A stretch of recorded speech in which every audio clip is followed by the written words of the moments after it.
for this wonderful introduction. And like in all workshops, we start our first session with the introduction from all the participants. So may I request all of you, I'll call out the name. You can introduce yourself, and if you feel comfortable, you can switch on your camera also.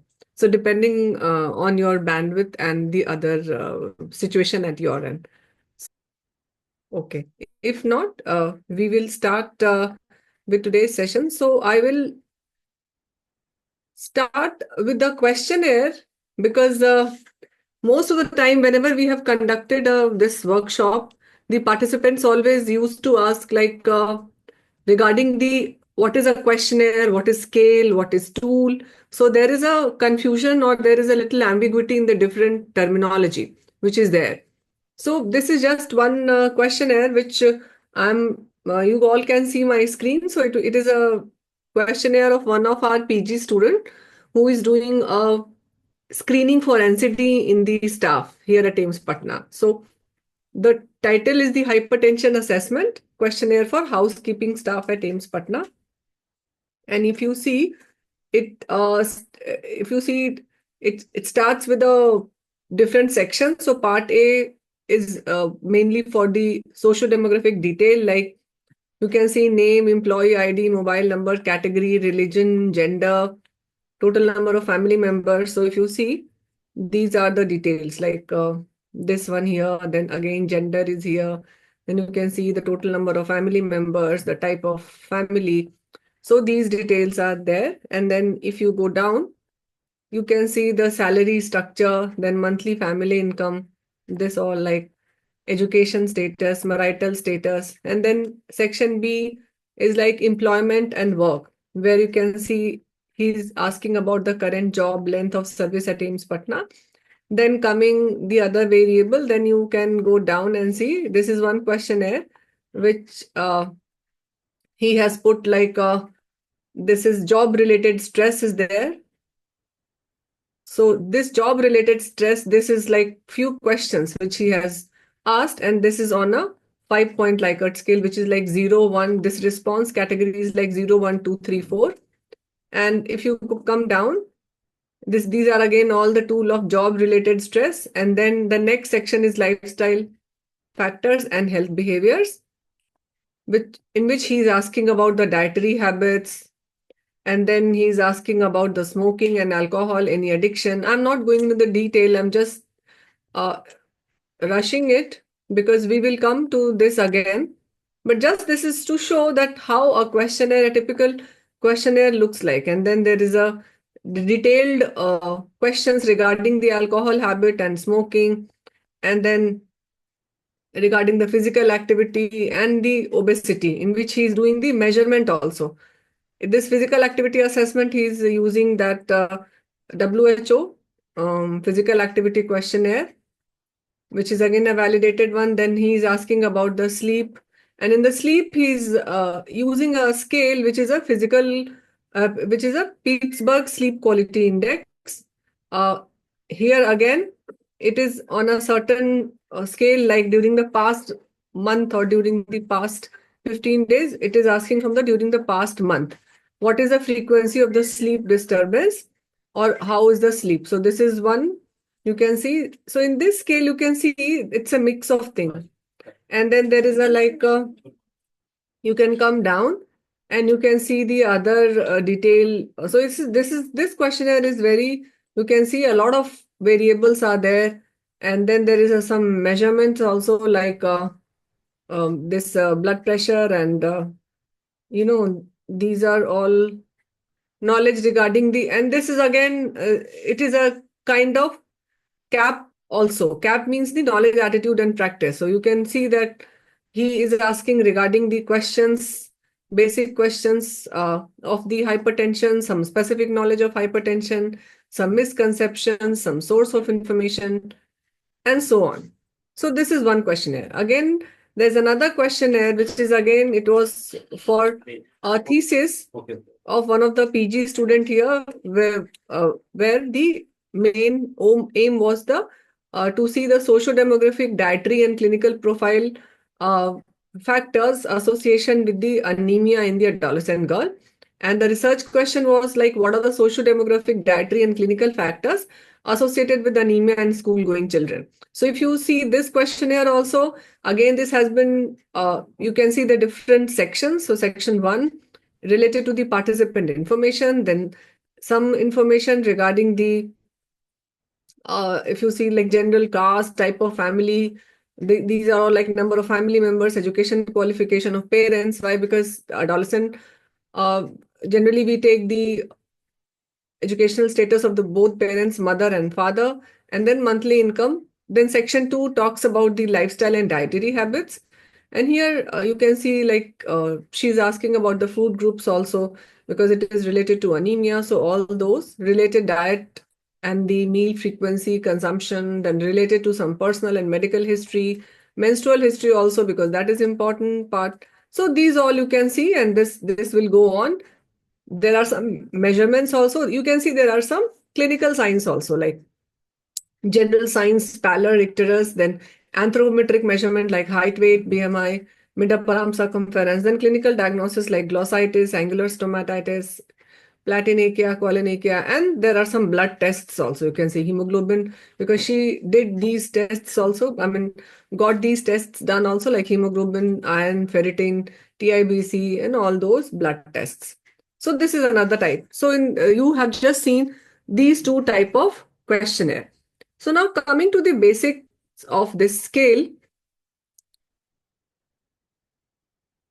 So today we'll talk about the basic concepts.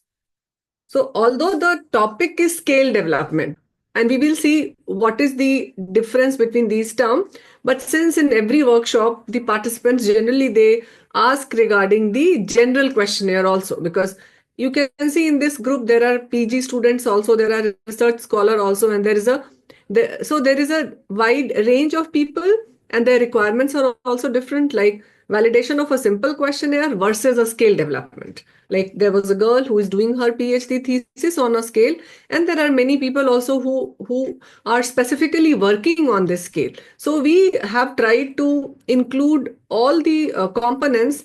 I think everyone will get benefit from learning these concepts. So coming to the reference, so basic, we have used many articles for formulation of this content, and but we have basic two reference guide for this whole content generation was a health measurement scale, which is by the David L. Steiner and the Norman, and the second was a scale development book by the Robert. So these are the two books. We have shared these books with you people, and you can go through these books, especially for people who are doing PhD thesis. You can refer the relevant sections because that will help you in writing the steps very clearly in a detailed manner. So coming to the questionnaire, generally in loose term we call it as a questionnaire. So what is a questionnaire? Whenever you listen to this term questionnaire, or so what all hints to your mind? So basically, uh, in all our medical science, you see whenever you go through this questionnaire, there's a term question. They use the term scale. Like we have also flashed this workshop like scale development and validation. And then you must have heard the terms instrument. Many people use the term tool, and then many people call it as a proforma. So what is the basic difference between all these? We will see, so that whenever you are using this term, you should be very clear what you have in your mind whenever you say these terms. So first is, I will try to explain this with one example, which is the research question, which I have just shown you. The research on the anemia among adolescent girls, because it was a thesis of one of the MD students. So I've just taken this as an example. So you can see in this questionnaire what all variables are there. So what all are there? There is an age. I may start with this. There is an age of the uh, girl, and the question is like, what is your age? So if you see the response type is of course it will be it is a open-ended because you have to answer it in the completed years. Now coming to residence. So residence, she is classified as a rural and urban. Dietary habits, again, veg and non-veg. Symptoms of fatigue, is yes and no, and whether there is any previous history of anemia was there or not. So what is a questionnaire? So questionnaire basically we call a questionnaire whenever we are collecting a variety of data. But in this, you cannot identify a construct. I will come to this word construct. Basically, whenever I use this term construct, I mean something which is there in my psychological domain and which we will see during the later part of presentation. Like we have given you a scale which is the empathy assessment, Toronto empathy scale. So empathy is a construct which is hidden, which is you can say it is a theoretical construct which is there in our psychological domain. But here you can see whatever variable that is not it is a very tangible variable like age, previous history, symptoms of fatigue. They are measured or they can be measured very directly. There is no need for some indirect measurement. So that's why a questionnaire, basically we use a questionnaire term whenever we are collecting a variety of data, but these are all the multi-item measure, and directly it is not only related to a single construct. Okay, coming to scale. Scale per se, whenever we use this term scale, that means we are measuring a construct. Construct that is a theoretical construct, means like empathy, like you have seen in that hypertension. He was measuring the student was measuring the job stress. That was a construct, how I perceive the stress at my job. So that is a construct. Again, he was also measuring the, if you are measuring some other construct like quality of life, that is also a construct. So whenever you are measuring a construct which is a theoretical, which is there in the psychological domain, you cannot measure it directly through any blood test or through some instruments like a sphygmomanometer or a height and weight machine. You cannot measure it directly. You have some indirect way of measuring it, that is known as the theoretical construct. In this case, you can see like fatigue or maybe, and that construct we always use this term latent. There are many type of construct, but generally the latent construct which we cannot use. What do we mean by term latent? Latent means hidden. It is there inside. It is not very obvious. It is not appearing. You cannot see it directly. That is known as the, like emotions. You cannot measure it directly. Anger, tension, depression, these are not seen directly. Rather, that is like it is there in the psychological domain. That's why it is also known as the psychometrics. If you see, generally people say about the psychometrics. What is a psychometrics? There are two terms in the psychometrics: psychological and metrics. So metric is the regarding the measurement. So whenever you are measuring something regarding the psychological state, that is known as the psychometry. And this whole scale development and validation, that is also known as the psychometry. So here in this case, like I have just shown you that job stress scale, which was like a Likert scale, that is again a type of scale. So basically the purpose is to, through that score, I am trying to tell the stress at the job. And here, like one example is the fatigue scale. So if I just want to know or measure the fatigue level among participants, I can use this. So this is the scale. So what is a questionnaire?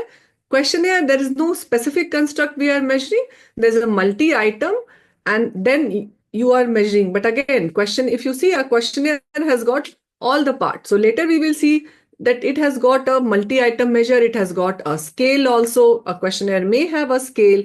A questionnaire may have a directly measurable thing, like in this that anemia case you have seen, there was something like a blood test profile, or the profile of blood values were also there. And you generally collect the information in the response format is in the form of a Likert scale. In case of a scale, like it may range from 0 to 4 or 1 to 5, ranging from the strongly disagree to the strongly agree. So this is an example of scale. So scale basically focuses on measuring the intensity of that construct. And whenever we talk of scale, we will talk of reliability and we will talk of validity. We will see these concepts during the later part. I'm just introducing what reliability and validity we will see in detail. Now coming to third concept, that is an instrument. What is an instrument?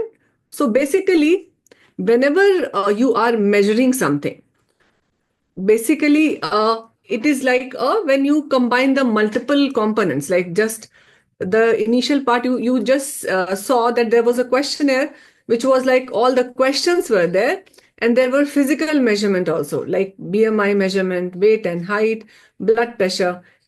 So, and there are clinical and lab tests also. So, if you have got the multiple components, both the clinical examination, the anthropometric examination or physical examination, lab tests, and the other measurements also, along with the questions. Questionnaire basically has got the questions to ask, the initial part which you have seen. But instrument is like amalgamation of all these 3-4 components. So generally in a thesis or in clinical side or otherwise also in medical profession, general all the thesis or PhD work which we conduct, that involves one or the other part of the clinical examination and the lab tests also. So generally the term instrument is more appropriate for such type of data collection. So this instrument integrates the multiple method of data collection to provide a holistic view. This is the instrument. So what is a questionnaire? When you ask some questions from the participant and there are multiple questions, that is known as the questionnaire. What is a scale? When you try to measure some latent construct like quality of life, empathy, which you cannot measure through lab test or physical examination, that is latent. Latent means it is there in the psychological domain. You cannot measure it directly. That is known as the scale. Third is the instrument. So when you have got multiple components like the blood test, the examination, and the questionnaire also, of course, then these 3 or 4 ways of data collection, you call it as an instrument. And tool is one specific part. Like it is a practical component which we use to collect specific data. Again, a questionnaire can be also a tool. Like if I'm collecting socio-demographic status, then questionnaire only pertaining to that socio-demographic will be a tool. So there will be many tools to make one questionnaire, might be. Because you see that a questionnaire has got section A, section B, section C.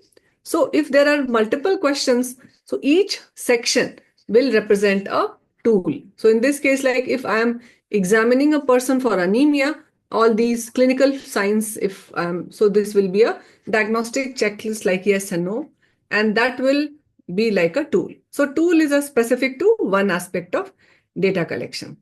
And what is a performer? So when you make a structured like write-up of all these things, so it is a structured format for data collection. That is known as the performer. So whether it is a clinical or observational, so that is the recording. Whenever you record the data, because whenever you make that, but you have, when you go to the field, especially in community medicine or otherwise also, performer can be a digital performer or it can be in the hard copy.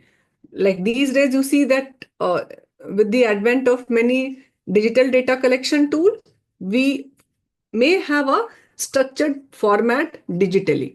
So performer can be a digital one or it can be in the hard copy, and especially it is designed to collect the information. And it is very important for secondary data. Secondary data means like if you're doing a case control study or if you're doing a record-based study where you have go to this field or to the hospital and to record the data from the case sheets, then again, the structuring of this performer is very important.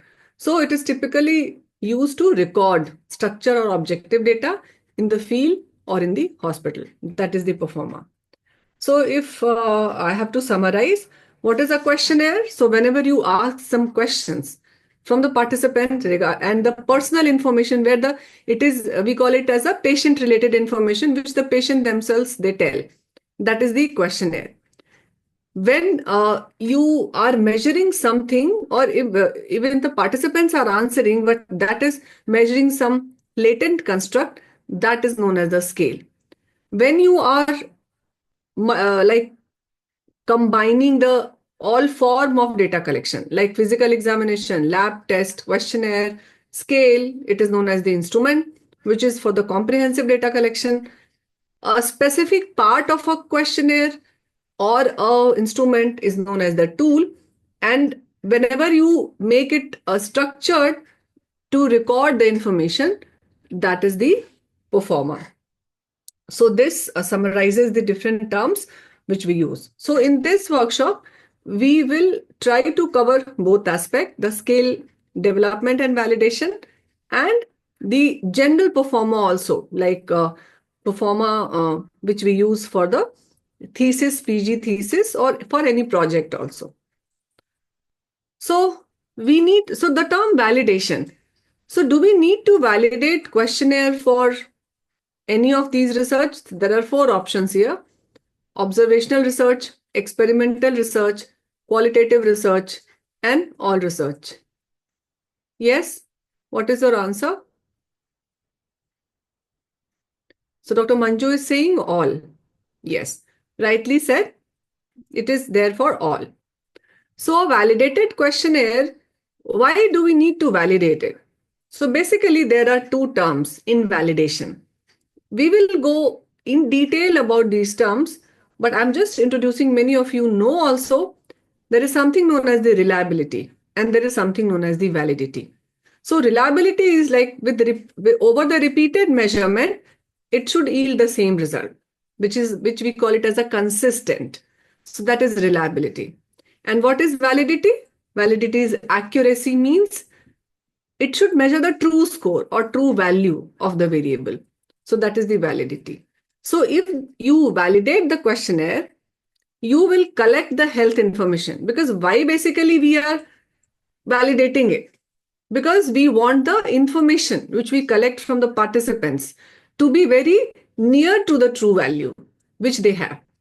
Otherwise, our research, the generalizability of our research and the finding of our research will not be accurate, and it will not come into the evidence-based medicine or into the practice or into the policy. So that's why we want our health measurement, whatever we are measuring from the patients or from the stakeholders, that should be very close to the true value. It may not be always like a true value, but it will be very close to the true value. So that's why we need to validate any questionnaire or any tool, instrument, whatever you have just seen. There are different terms. So for the to ensure reliability and the validity. So we will see about this content validity. So content validity is what? Like there is a research question you have just seen. In the research question, you have got there is a research question and there are objectives. So how do you make performer? Although we are not going to tell you how to make performer or how to make a data collection this thing instrument. Why? Because this will be a separate topic for the workshop. But generally, whenever you make, like we have just shown to performer to you people, there was a hypertension performer and there was a anemia. So in both the case, the content of the performer, it should be comprehensive enough so that it should align with our research objective. We should not be missing out on something. That is known as the content validity. We will do an exercise of content validity also, but content validity should be done for all sort of questionnaire. So Ashwati is asking, questionnaire has multiple set of information, specifically different section. In that case, can we validate a questionnaire? Of course, you can validate. But there are ways of validation. Like in case, I think this question, I will like to take this towards the end of today's session.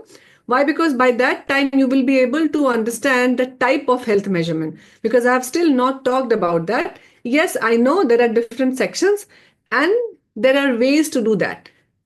With one application of test, you cannot validate the whole questionnaire. You need to identify the construct. Like if you are identifying job stress, that questionnaire, you need to do the validity, which we will see, and the reliability both. If you are doing something like clinical symptoms, yes and no, then the type of validation will be different there. In that case, the reliability test is also different, and the validation will be like content validity. You cannot perform all those validities which I have not talked till now, but there are construct validity, there is a criterion validity. I am avoiding use of these terms. Why? Because I have not talked about. So I am restricting myself. Till now, you just understand that yes, there are different sections of the performer, and we need to validate each section separately, right? And the validation technique is not same for all sections. It will be different depending on the type of measurement which we are doing. Okay. So as we move forward, these things will be clear to you people how to validate the different sections. Okay. Okay. Ashwati? Okay, ma'am. Thank you. Okay, my pleasure.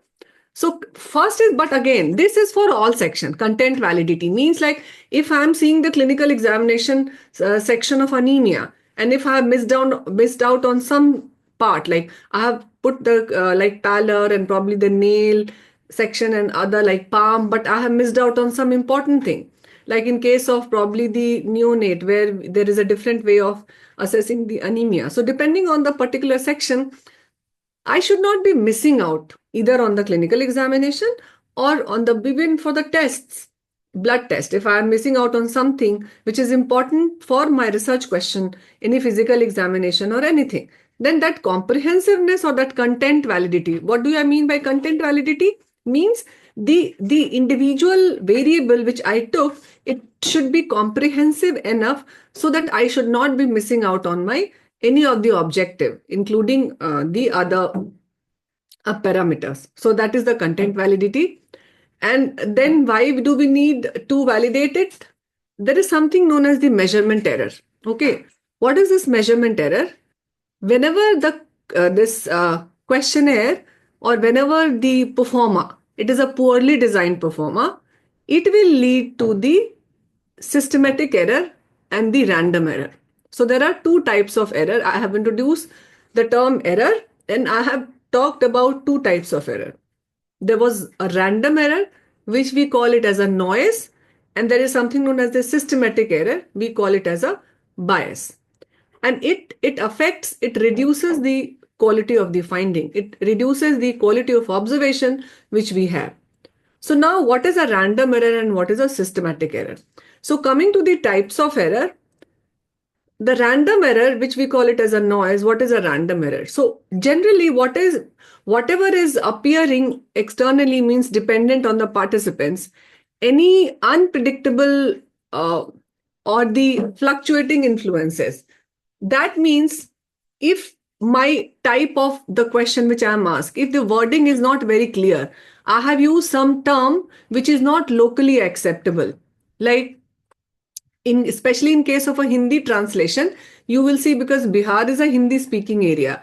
So if I do the translation activity and we will do this activity and you will see that many times even the scale is already translated into the regional languages, then also there are terms which are not very much spoken on a everyday basis. So if you give that particular question as a self-administered, then the person will not be able to understand that, and that may cause a random error, right? So that's why these random error are generally due to the temporary factors also. Like you have given the scale and the participants are in hurry. Like one of our PG was doing a thesis on the antenatal depression using a scale. So she was saying that the antenatal women were in hurry. So whenever she used to give that scale to fill up, they used to just like mark this one two in a very hurry this thing, so that the quality of information which she was like getting, that was not a very good quality. So whenever the participant is not in a good mood, if the length of the questionnaire is too much, it is causing fatigue, or there are distractions around, then definitely there will be error. Means the one person, and these errors may increase or decrease the reliability. We will understand this reliability. What is this reliability? So remember this R for R. Whenever there is a random error, it will affect the reliability. That means consistency. That means right now that person has, maybe if I give the same test to that person, he will answer it. The total score comes as 10. And if after 1 week I give the same tool to the same person, he may mark the different options. So that is known as the random error, because the question is the same, the participant is the same, but still you are getting two different response on two different occasion. So that affects the reliability. Like pain scale, if the person is very happy and if you ask regarding the pain, he may say that yes, he's not perceiving the pain that much, but if he's in a bad mood, then he might say yes, that he's perceiving the pain. So that is known as the random error. So basically reliability, whatever in reliability, we will talk more about this random error, or the sources of random error and how to tackle these random error. But till now, for the time being, you only understand that random error is something which affects the reliability, and it is the noise. It is not the inherent property of the scale. So that is the random error. The second comes the systematic error. So systematic error is like, if the items of my questionnaire is something like in generally in case of a social desirability bias questions, this systematic error comes. Yes and no questions, this systematic error comes. Like if I ask this question, I work sincerely at my workplace, to all of us. So I think most of us is going to answer to this as a highly agree or highly agree. Why? Because this is a social desirability question. I cannot say that I don't work sincerely at my workplace. So you should avoid such, and then you will see that most of the people will score or 4 or 5 on this question, and there will be less of variance in the answers. So that is the systematic error, because it is going to inflate the reliability or inflate the value of Cronbach alpha that we will see. So this is not good, such type of questions. So a consistent, repeatable bias, and this will be consistent. This will be not be random. This will be with most of the participants that they are going to answer 4 or 5. So a systematic error, it affects validity. Validity is what? Like true score. There is something known as the true value. For example, like if you are asking a question on, generally you will see whenever you ask the income of a person, they never tell you the correct income, especially in Bihar. I don't know about other people, what is your experience, but if someone is not in the government sector, where they are not salaried people, they have their business or they are into agriculture, and if you ask a broad question, what is your monthly income, generally what we have experienced, it is fixed from 3,000 to 5,000 in Bihar.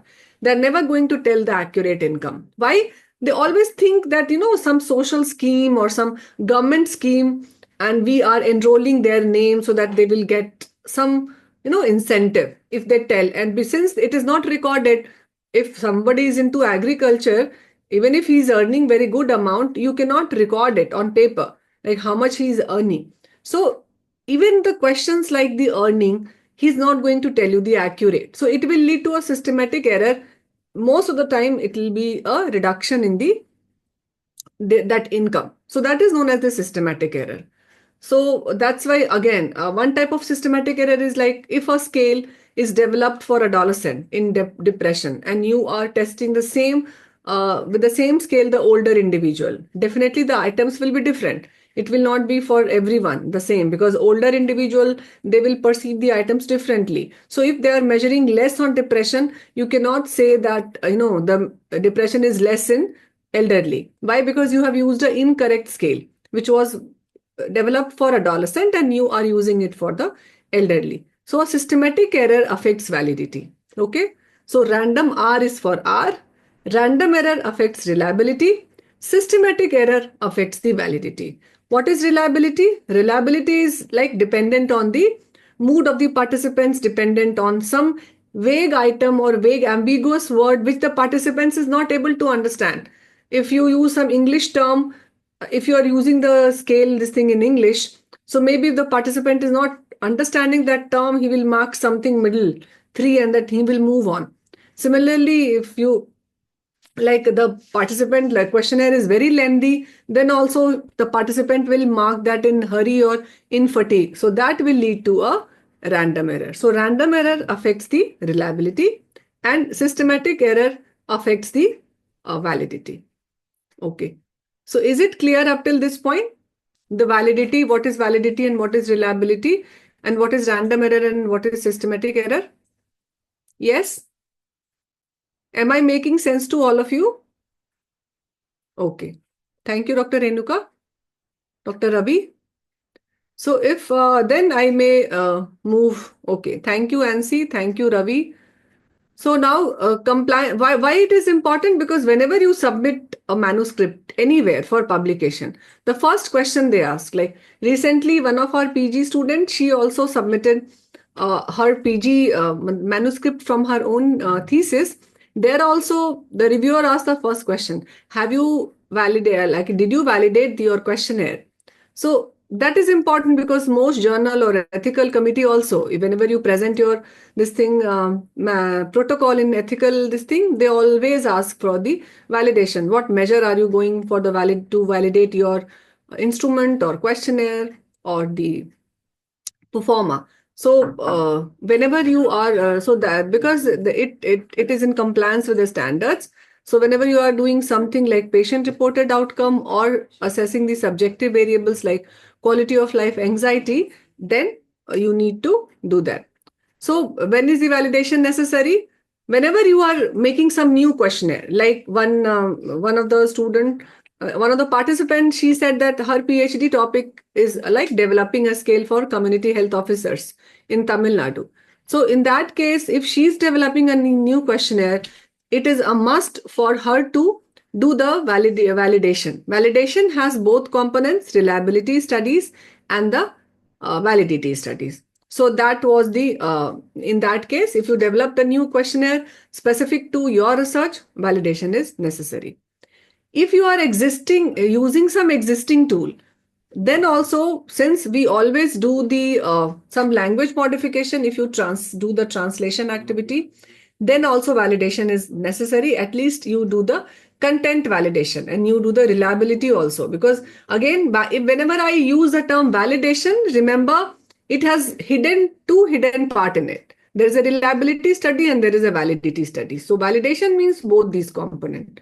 So even if I am using some existing tool, since my population is different wherever it has been used, so I need to validate it in my population.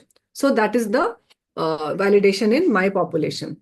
And if I am using some existing validated tool, then in my case, if already it is validated in my population in India, then at least I need to tell the reliability because whether it is applicable to my specific population or not.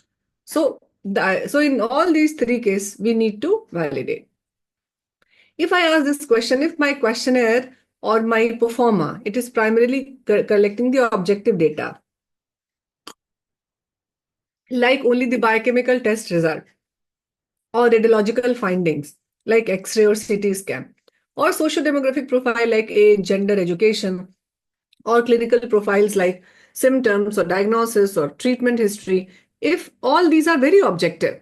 So even if my questionnaire is very objective, I'm not using any scale, I'm not using any performer for latent construct. Like in most of our PG thesis, you will see, especially from the clinical side, generally they use these parameters like biochemical, radiological, clinical profile. Do I still need to validate my performer or the data collection tool? Yes. What is your answer? Can you please type in the chat box?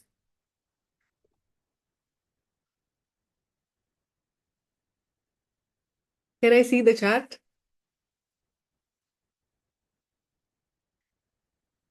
Okay, yes. Am I making myself clear? Okay, Ansi has answered yes. Ravi has answered yes. Okay, thank you, Ansi and Ravi. And Akhil has also answered. Akhil, Renuka.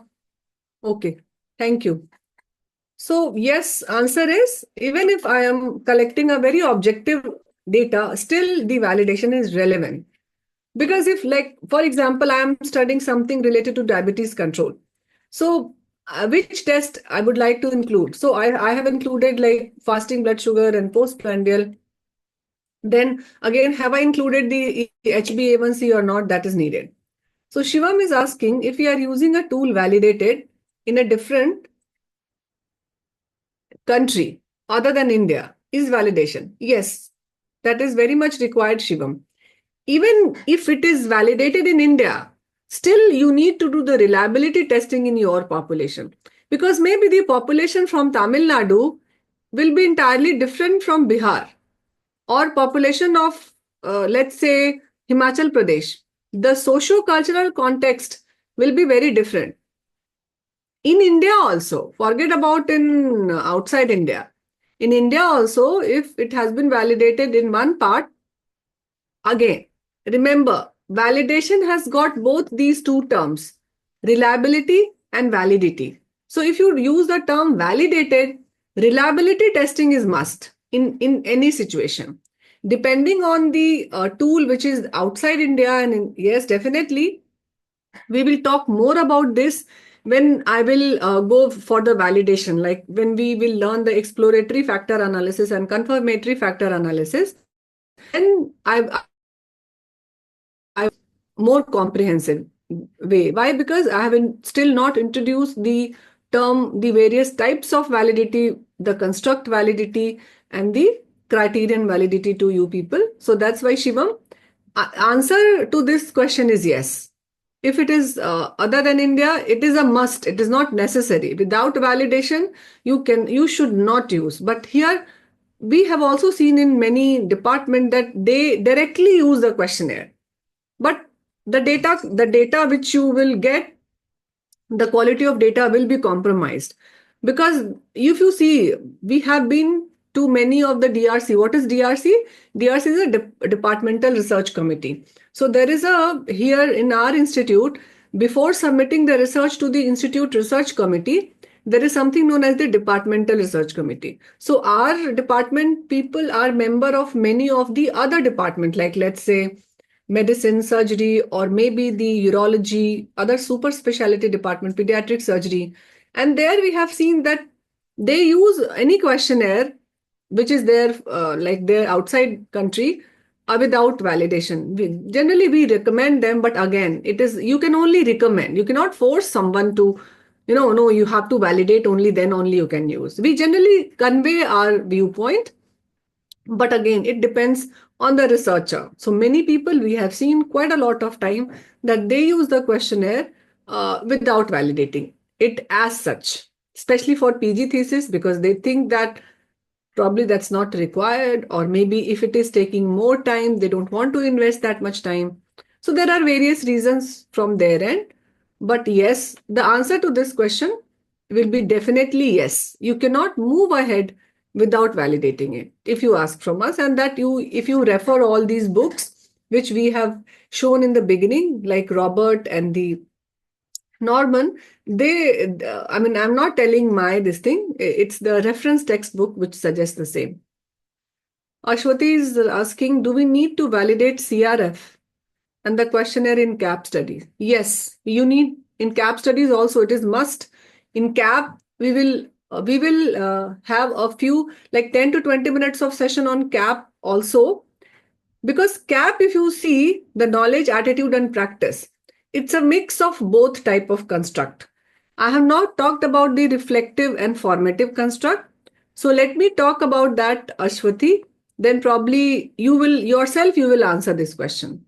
Okay.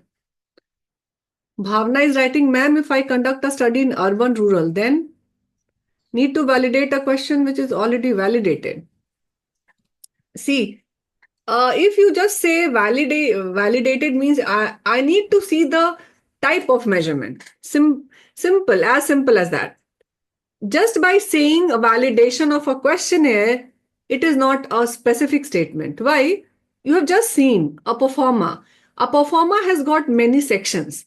It has got an examination, it has got a lab testing, it has got a questionnaire, it has got a scale. So if your performer has got any specific health measurement, any specific one, then yes, it needs to be validated. Even which is already validated. So validated means like these days validated where? If it is in India and if it is a published, because you see validation, I don't know whether you have gone through, there are many articles which gets published. But if you go through that article and if you have read the topic well, you can find out a lot of, gaps in the particular research or validation. Probably, I think Dr. Shamshad was, we will share, have you shared that article where that person, endocrinology or medicine, where he has done some cap? We will share. That's a very interesting article. They have written that they have validated the tool. But if you will, if you see, if you, I mean, we are not criticizing anyone because we are not perfect.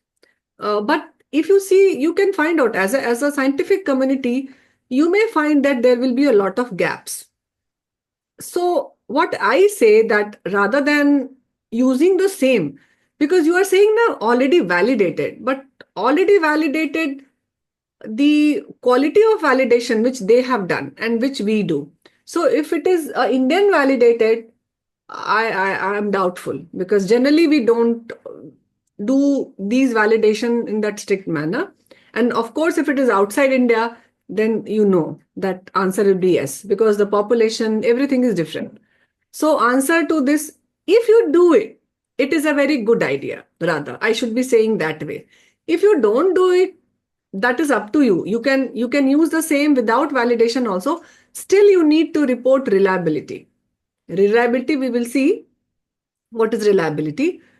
So for me, if you ask this question, I will say you should validate at least content validity. There are various types of validation, but content validity should be there for all the questions or the questionnaire which is there. If you use it, it's a good idea. Why it is a good idea?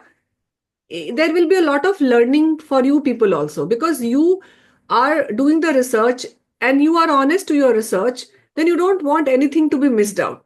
So what I say that what you can do, you can use the questionnaire, you can cite them and you can add something to it if you think that it is incomplete. If it is complete, like you think, but use your own judgment, Bhavna, that I will say. Don't go blindly what other people have done. Use your own instinct and your own flavor. That is very much desirable, and it is a good learning for all of us also. Like we all of us are learning day by day. So out of laziness or maybe hurry, many times we also don't do that, but we always repent. If we have not done in the past, like we also missed out, like there were few, one PG student whom questionnaire I did not see well. And when he collected all his data and he came for analysis, then I realized my mistake, that I should have seen this before. So, but once you have collected the data, nothing can be done. So that's why it's important that you see these things. If you are faculty and if you are a mentor, then definitely that is needed. Otherwise, once everything is done, then you cannot redo that process again. Okay. So yes, content completeness is important. And then if you are studying diabetes, then which test, if like I'm recording the blood glucose and postprandial, then I should have this HbA1c also. And the participants and researcher, they may confuse between the fasting and postprandial. So you should have this clarity and feasibility also. You should see, like fasting, many times fasting blood sugar in field setting, it is not possible, because you cannot keep like there was a project, ICMR project Labai, where we were doing the field testing of that particular project, and it was written in that proposal that you have to do, because ICMR, we got the proposal and we were supposed to check the fasting blood sugar. But that bike, whenever that bike was moving in the field, the person cannot keep on fasting since morning, because there was a one scenario when the bike reached to that person at 1 o'clock and he was elderly, so maybe he got very angry, then he had his meal. So many times it is not possible, especially in the community setting, to do a fasting blood sugar. So in that case, you have to see the feasibility also. So that's why maybe HbA1c is a better way to do that, or maybe the postprandial, or maybe the random. So depending on that research question and the feasibility, field setting feasibility is very important. So you should just see whatever you are proposing, is it possible in the field or not?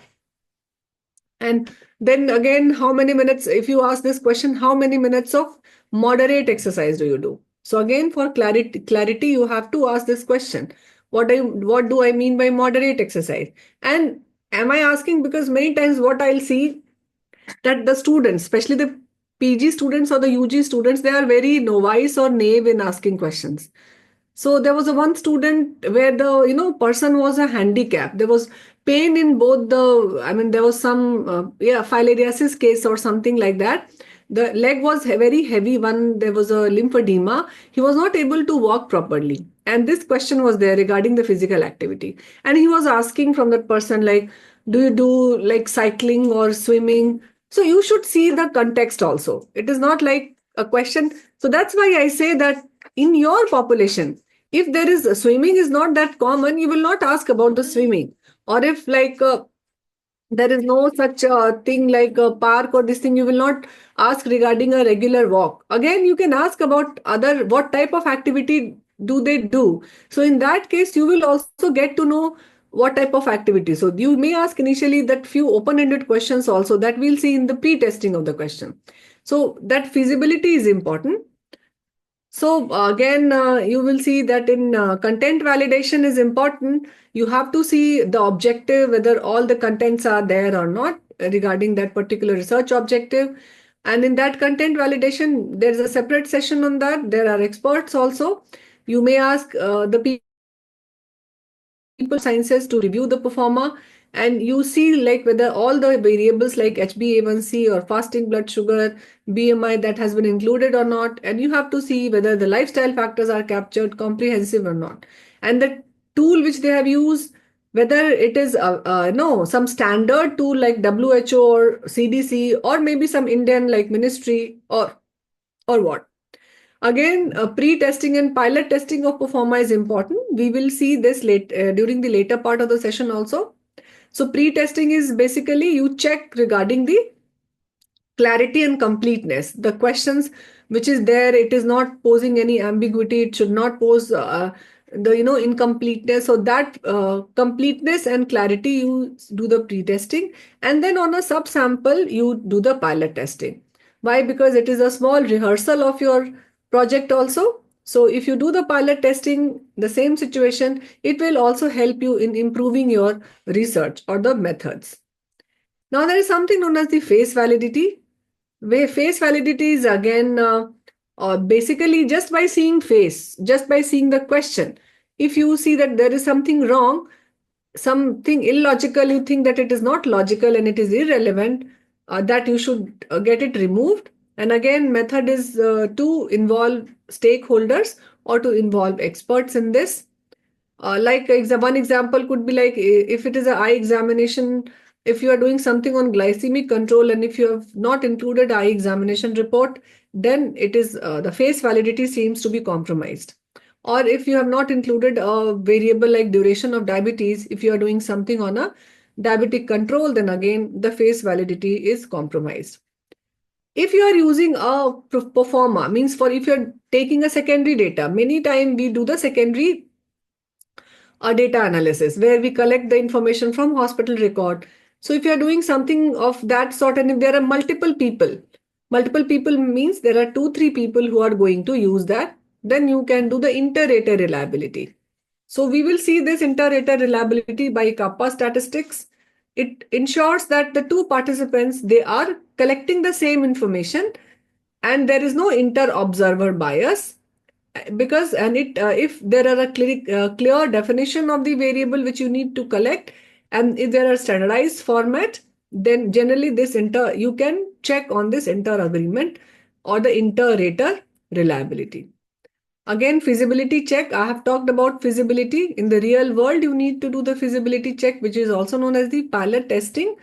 Pilot testing is you just see whether it is feasible or not. Like I said, for that Labai project of that ICMR, many of the tests, initially there were like 20 tests which was recommended by ICMR. But when we were doing the field testing, all those 20, doing the 20 tests was not possible because of a lot of like extreme heat.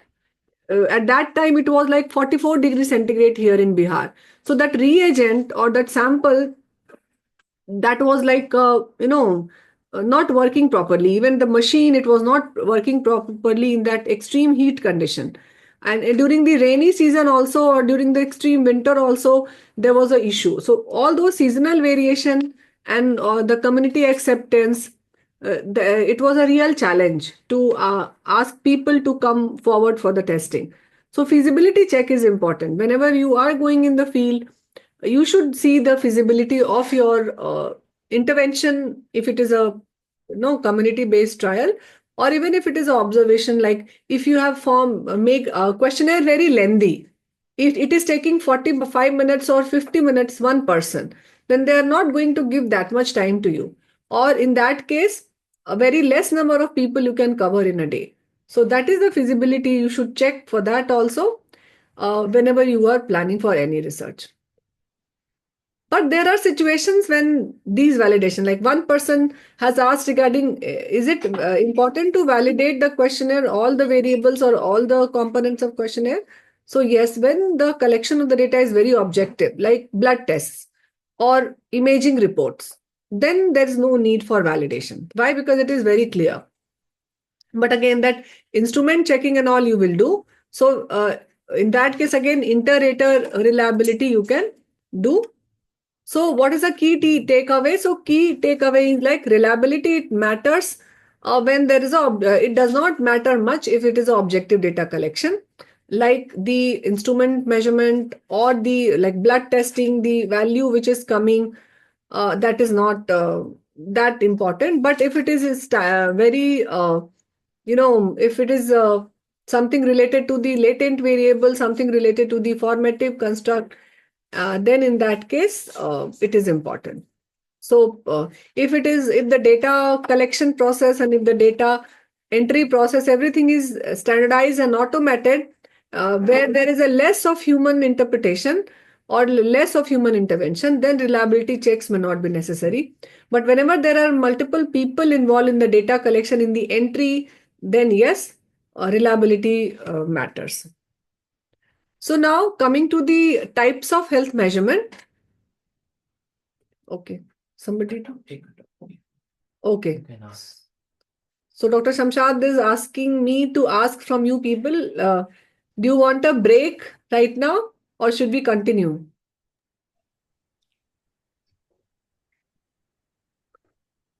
Okay, Dr. Ravi is saying continue. Okay, so you can just type in the chat box. If you guys are bored or, getting fatigued, then I don't want you to be fatigued with this, because today there is no breakout room actually. Today is there is one. Okay, there is one breakout room towards the end. So probably I don't want you people to be, get fatigued like I'm talking about the scale. Like for 45 minutes, if a person is continuously, he might get fatigued. So please type in the chat box. You want a break so that we will have a break of 5 to 10 minutes. So continuing with the what Dr. Ravi said to continue, and I think, can you please? Yes, Dr. Renuka also said to continue. So I'm taking the response of you two people as a proxy measure of everyone, since everyone has not written anything. So this health measurement, coming to the health, now we'll talk this. We have talked briefly about the questionnaire, about the scale, about the instrument, about the performer, about the tool, what are the various terms which we use, in which case validity is desirable, where validity we can leave this reliability and validity. And now coming to your health measurement per se. So this health measurement, now I'm starting with the actual plan of the study. So I have started to make a research protocol, and I am going to think about what types of measurement which I should have in my research objective. So this measurement, whenever we measure something, what we measure, we call it as a variable. So there is a term which is known as the variable. What do we mean by variable? because that varies from one person to another person. It is a characteristics, like if it is a gender, it is different from me, then the other person, and then the other person.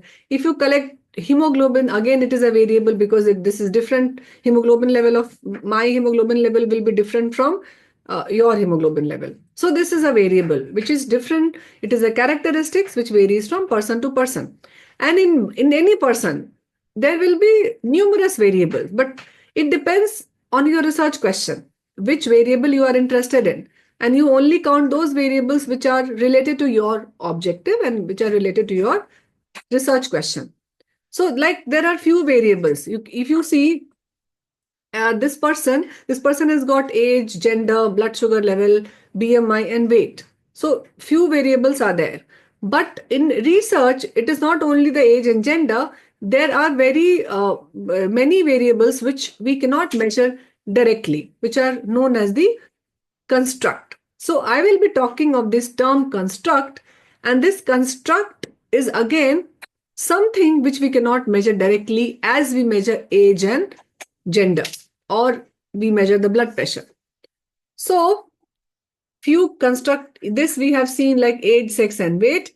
But if I have to measure health, how will I measure? Because measuring health is not a easy task. That's why even if the WHO has given the definition of health, there are so many domains: physical, mental, social, spiritual, vocational. So I cannot say that you are healthy. So that's why measuring health is not a very easy, because it depends on a lot of other subjective feeling also. Quality of life, abstract phenomena, which you cannot see. It is not seen by your eyes, by the microscope, or by the lab reports. You cannot see. It is the perceived part, how the person is perceiving his quality of life. Attitude of a person, like Bhavna has asked, or one participants. Okay, Ashwati has asked about 2 minutes break. I'm sorry, Ashwati, I saw your message late. So you can go, because you will have these recorded sessions. So you may see these part later also. I'm sorry. So this you can see the health, quality of life, and attitude.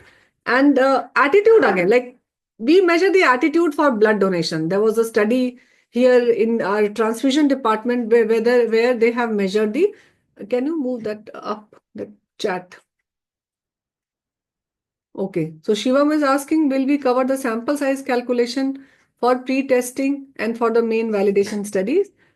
Actually, we will not talk about the sample size calculation, but yes, there are numbers. Generally, we do it on like 30 or 50. I'll come to this part, Shivam. Now coming to the to continue with the health, quality of life, and attitude. So I was talking, like our transfusion medicine department, they did a study on attitude for blood donation of people, because you see that many relatives, especially in the gynae and in the surgical department, whenever you ask them to donate the blood for the wife or for their relative, they don't want to do that. There are various reasons for that. So that's why this measurement of attitude, and then you have to ask, like, what is the reason why they don't want to donate, and then you will come up with various factors and reasons why they don't want to donate. So attitude of the blood donation, they have measured the attitude. So this is something very abstract. You cannot measure it through some instrument.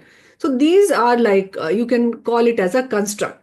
Okay, these are the part towards the left side. So these are the directly measurable. If you see this is directly measurable, age, sex. But if you see the health, quality of life, and attitude, this is not directly measurable. So Bhavna is asking, ma'am, if I do a study on effect of yoga on BP among homemakers, then we need to have questionnaire consisting only of biochemical variable.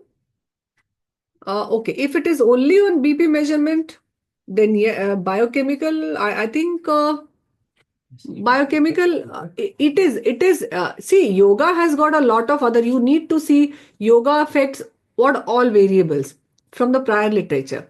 And if it is only in blood pressure, then I don't know, it depends on your research question, whether you want to measure the biochemical variable. That means, biochemical, you mean to see like blood tests. That I mean by biochemical means like hemoglobin or some adrenaline, non-adrenaline or what? Because there are these levels also. Yoga, is it decreasing those, uh, okay, CBC?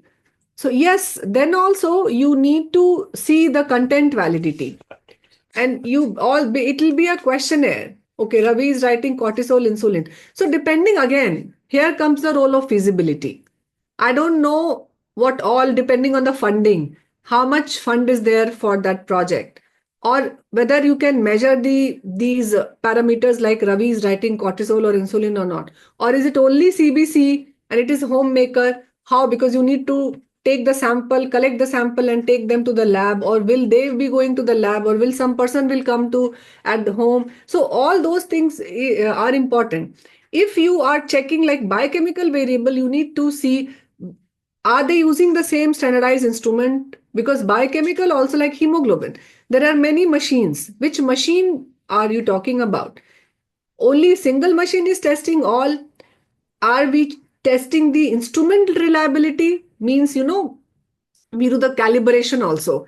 If you go to, so you should have one person from the biochemistry or from the lab who will help you in having a standard operating protocol for all these hemoglobin measurement. Okay, so that there should not be instrumental error. In that case, all relevant biochemistry means that should be there in your protocol. That's why you will see any protocol related to any measurement, they write in very detail which method they have used, how they have every day they have checked the consistency or the reliability of the instrument. In one of our project also, they like that PG which I was talking about, that anemia. Every day that biochemistry department, there was one faculty who was there as a co-PI, and she was also testing and she was taking care of those part, so that the hemoglobin, it should be as accurate as the true level. Okay, so it is needed. Yes.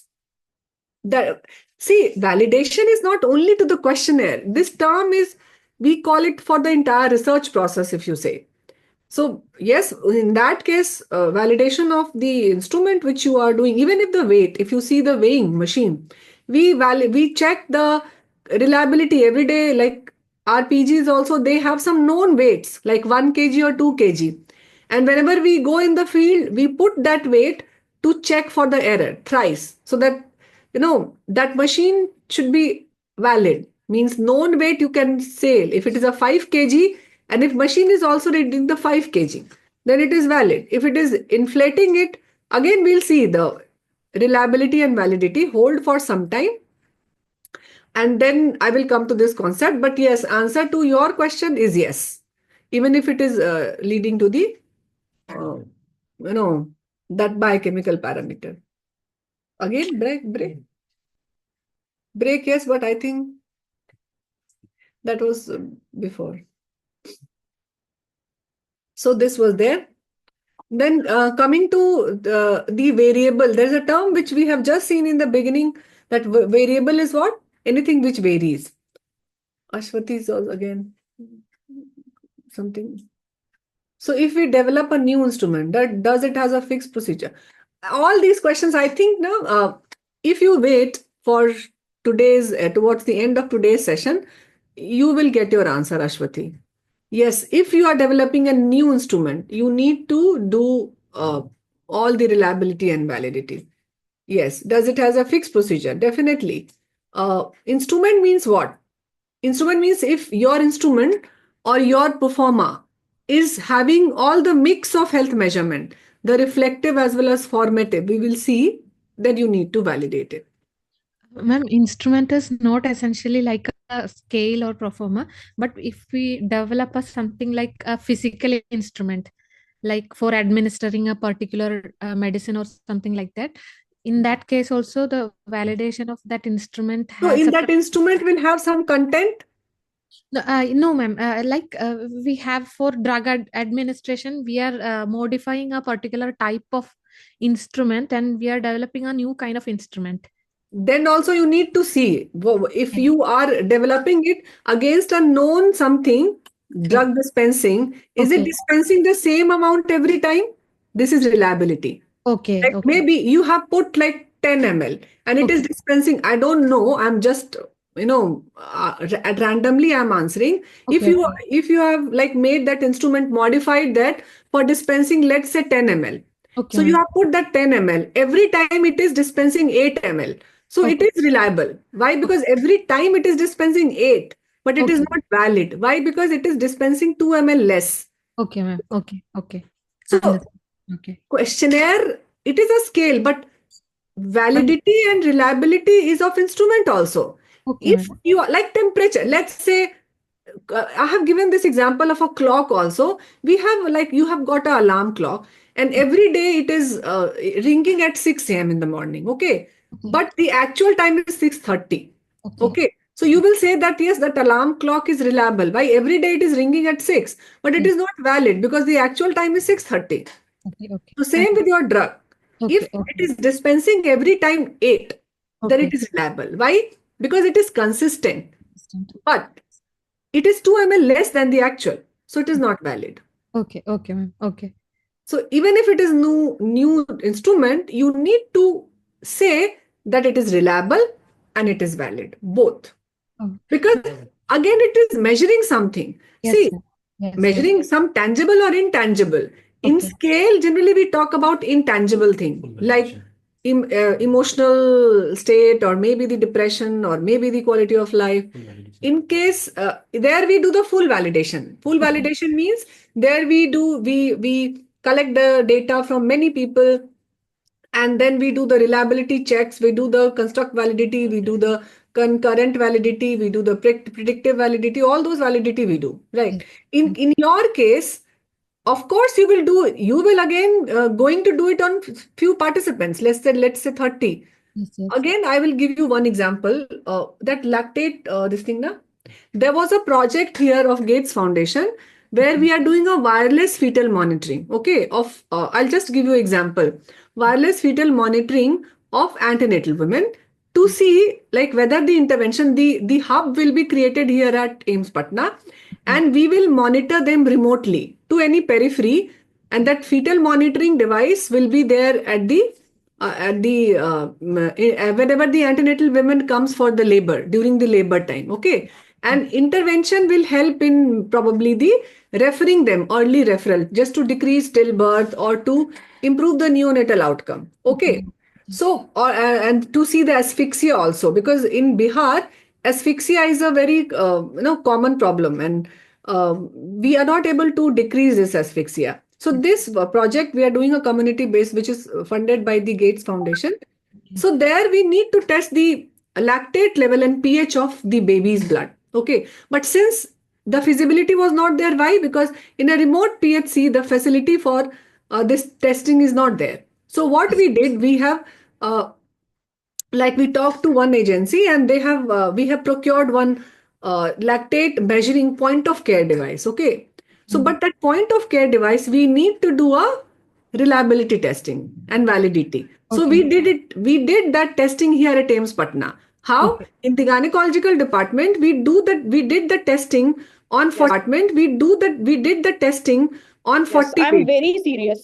नहीं नहीं, अभी रायता कुछ फैला था elective को लेके, मैं अभी बहुत डॉक्टर अंजलि सेन को मैंने चिल्ला दिया है।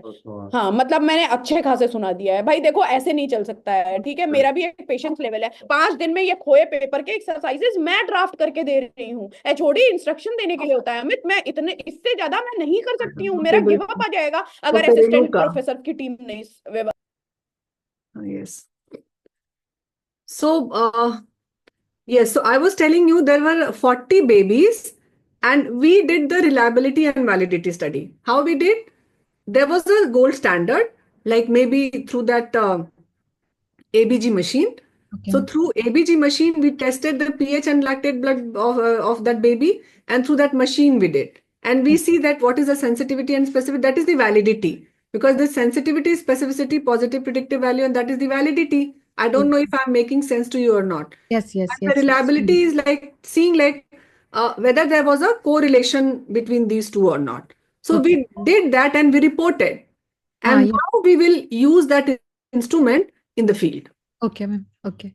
Maybe towards the end of the session, if you could share some of such papers where the validation of such kind of instruments are reported, it would be very useful, ma'am. Yes, we will. We will Okay, share. ma'am. We will Thank you. share. Thank you so much. Thank you. Okay, my pleasure.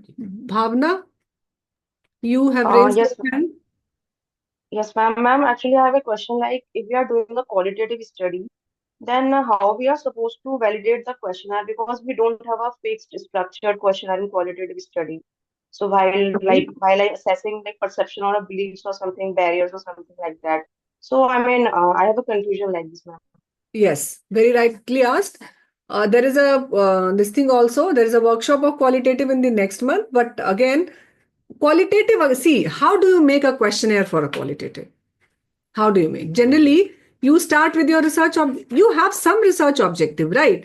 To know the end user perspective or to know their perception, whatever. And then there is a qualitative again domain also. So you define your construct there also. You want to measure what? Perception regarding maybe like we did one qualitative research where we wanted to use why like lymphatic filariasis patient they don't listen to the advice or what is their perception regarding government advice like non-medical advice regarding the management of lymphedema. Yes, interview guide, Munisha, I'm coming to that. So how do you make that question? So there is a main construct and there are sub questions, sub topics. So on basis of that you make your questions. Now you always administer that question in few sample because I'll tell you that generally whatever question we develop, again, I'm not saying that that is a very strict guide. That is a rough guide because you know that in qualitative it is an iterative process and the way we interview it is not very watertight compartment that you will ask first question then you are going to ask the second question. But again, yes, there you validate the qualitative questionnaire also. You go and ask with a set of like 6 8 ladies just to first is the content validity. Content validity means all the questions it should there should be comprehensiveness, means you should not be missing out on few things whatever.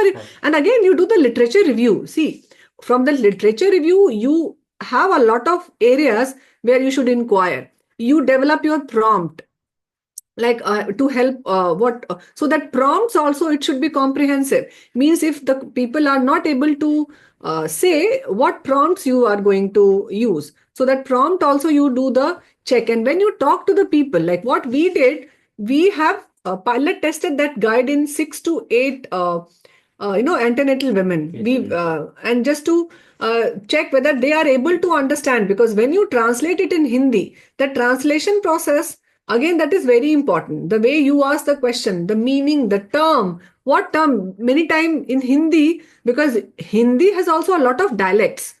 The term which you like, if you many people they use the Google Translator. How you will do the Hindi translation? For that also all the time you don't have a language people support here in Bihar. Although in AIMS I came to know that there is one person who is expert. Now we can take help from that, but every time you will not get the support. So these people will tell you what term they use for this particular this thing. And while talking to them, while administering them, you will refine your questionnaire definitely. So first you do it at your level and then you can give it to someone, some expert who is very well known in that field. I don't know. It is usually we say that, but it is very difficult to get that person. But again, at least interdepartmental or intra-departmental, you can do that. What we do generally, we talk among ourselves and we take feedback from other faculties also. So that you can do. So yes, there is a validation of qualitative questionnaire regarding the language, regarding the comprehensiveness, regarding the content validity, seeing the research objective. But again, I said Okay, that ma'am. that is not a watertight compartment as we do in the Okay, ma'am. quantitative. It is iterative and generally after 3 4 interview, it gets finalized.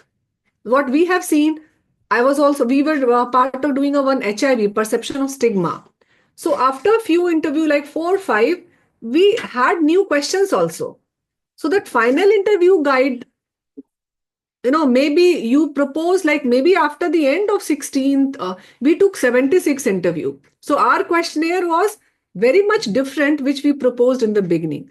Of course, I cannot do the pilot testing on 76 people, but again, you keep on refining the questions. And then your questionnaire, what you have thought of in the beginning and what it is there at the final, it will be entirely different. And you can give both. As a whenever you are submitting your manuscript, you can say that initially your questionnaire was this, and then at the end of the whole exercise, it was like again many new questions were added in your questionnaire, which was not there initially.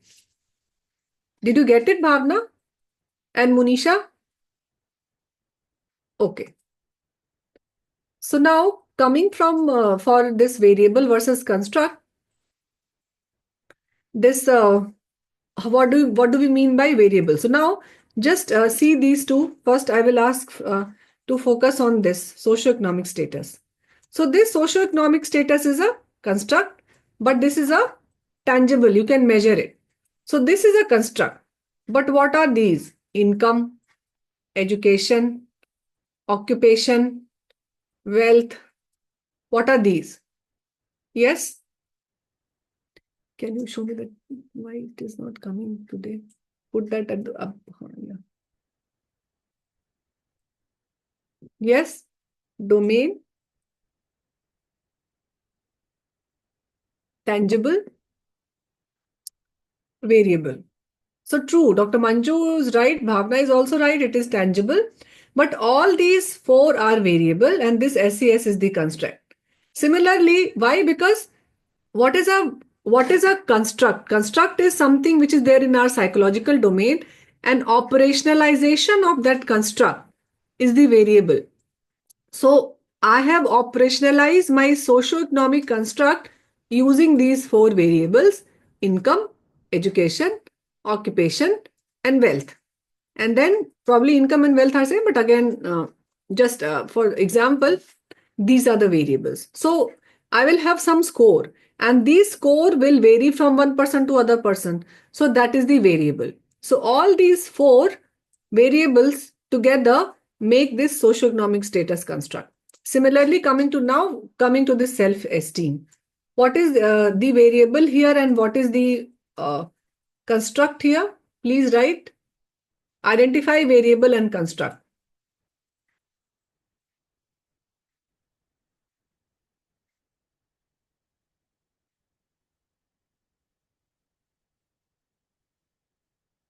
So construct is self-esteem, Ravi, right? Variable is self-esteem. So Chetanji, this variable will be like these are the variable. I feel that I am a person of worth. I feel confident in my abilities. I am satisfied with myself.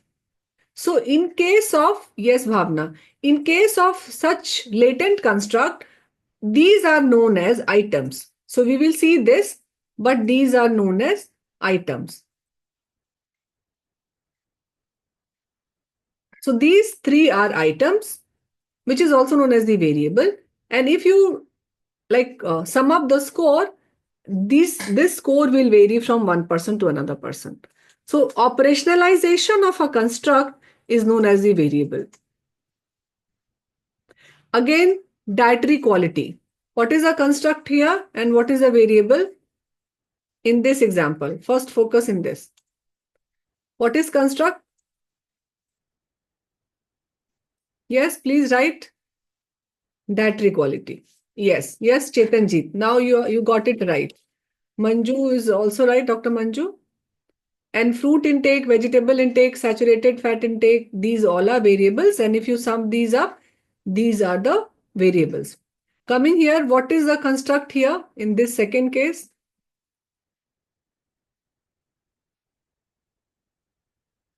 Depression.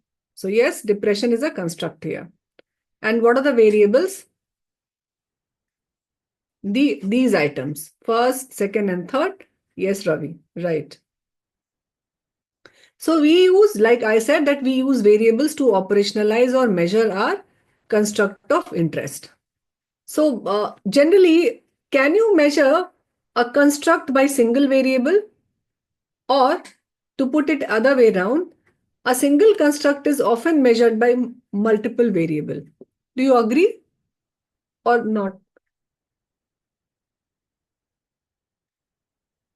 Generally, a single construct is measured by multiple variables.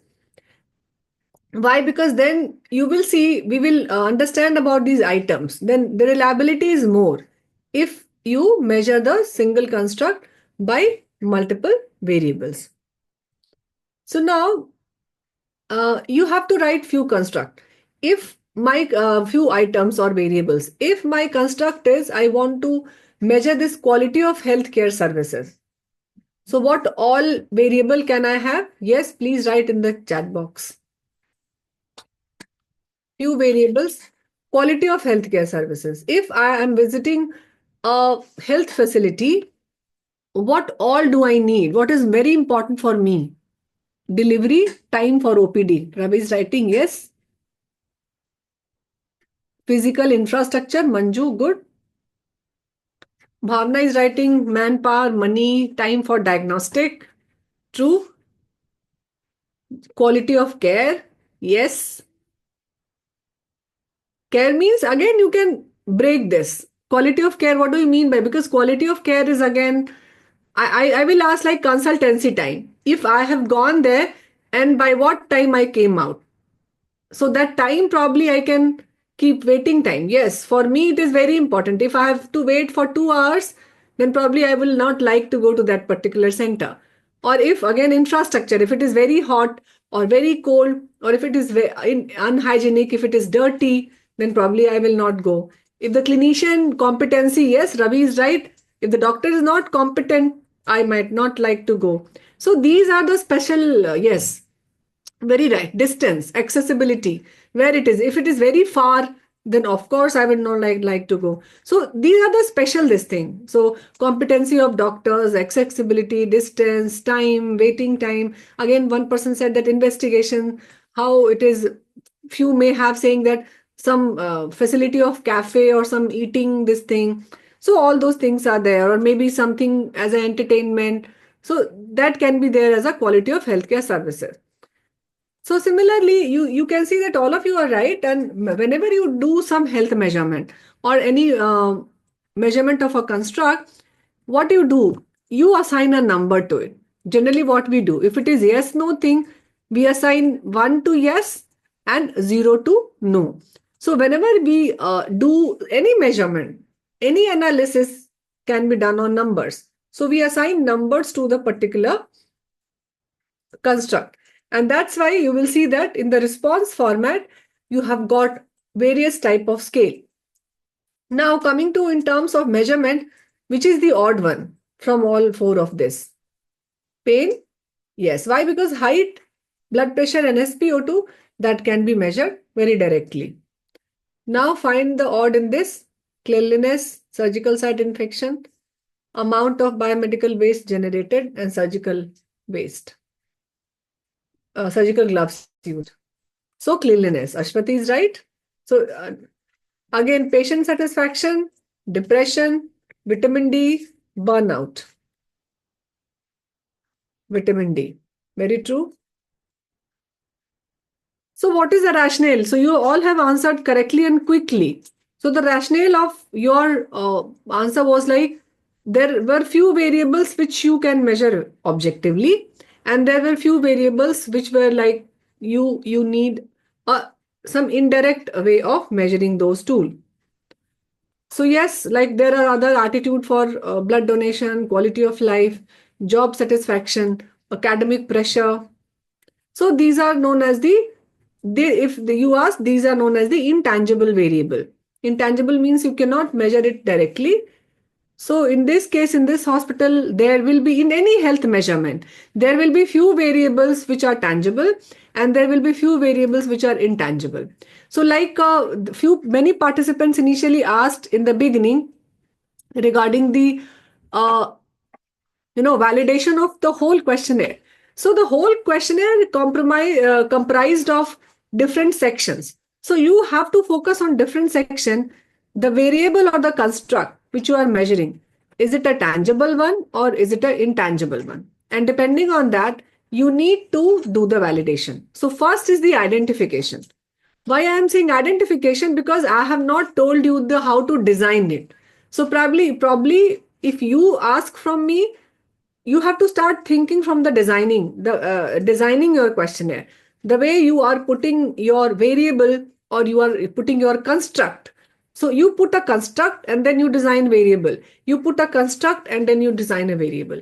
And depending on that, you will do a validation. Okay, we'll see. We'll do the CAP studies also.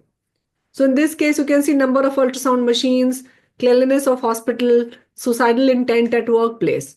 So yes, which is intangible in this case, which is odd.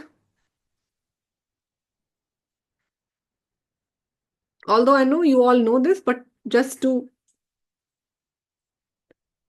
cleanliness. Okay, is this odd? What about the other participants? Odd means which is different. Manju is saying suicidal intent. Yes, Dr. Chetan, actually cleanliness is easy as compared to suicidal intent. Like if you know that these days a lot of medical students, whether it is PG, undergraduate or postgraduate, they are into this mental agony or mental depression and anxiety because of a lot of other factors. So if I have to measure suicidal intent, will that be as easy as a cleanliness or number of ultrasound machine? Definitely not. It is a difficult, more difficult health measurement to health construct to measure as compared to cleanliness and the ultrasound machine. So again, few more in this list. If you see the name of tangible, this you can see these are the tangible variables which we said you initially also. If there is something tangible or more objective, when if there is a inter-observer variation also, it is not going to make much difference. That equipment, computers, furniture, building, so tangible, if your scale or if your questionnaire or if your instrument has got more of tangible variable, then the validation of these will be different. We will talk about that. Then it will be like a inter-rater reliability, which we'll do. And if it is an intangible, then the reliability and validity studies are different, like attitude, ethics, communication, treatment response, anxiety, etc. So to summarize, what are constructs? So constructs are the abstract concept that we cannot measure directly, but they are hidden in our psychological domain and we measure it through related variables or items.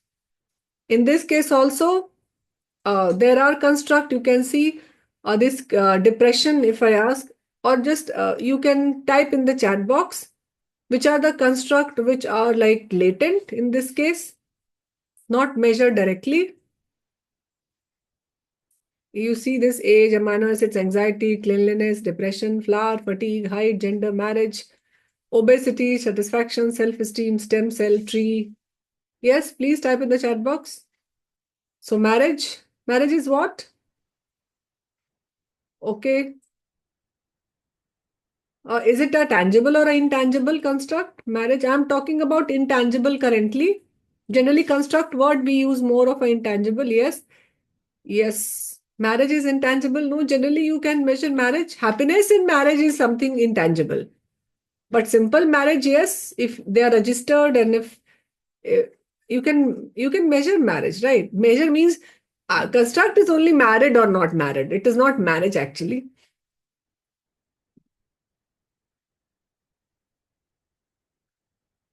Okay, anxiety. So you all know. So age, height, gender, that is directly measurable, and that ethnicity, socioeconomic, depression, and happiness are.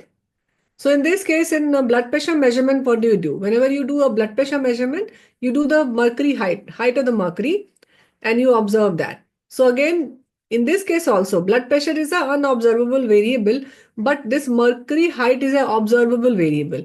So through this observable variable, you predict or you say about the unobservable variable, but you know that it is very close to the blood pressure, your mercury height. It is not very abstract or not very far off. But if I say this, if I define my construct like the painless killing of a patient suffering from an incurable and painful disease or an irreversible coma, what is this? What do you mean by, what do you get if I say these sentences? Yes, please type in the chat box.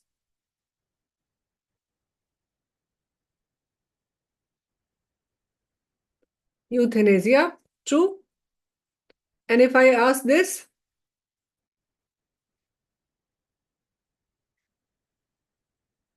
yes, this was Ravi's response. Yes, Ravi, marriage. True.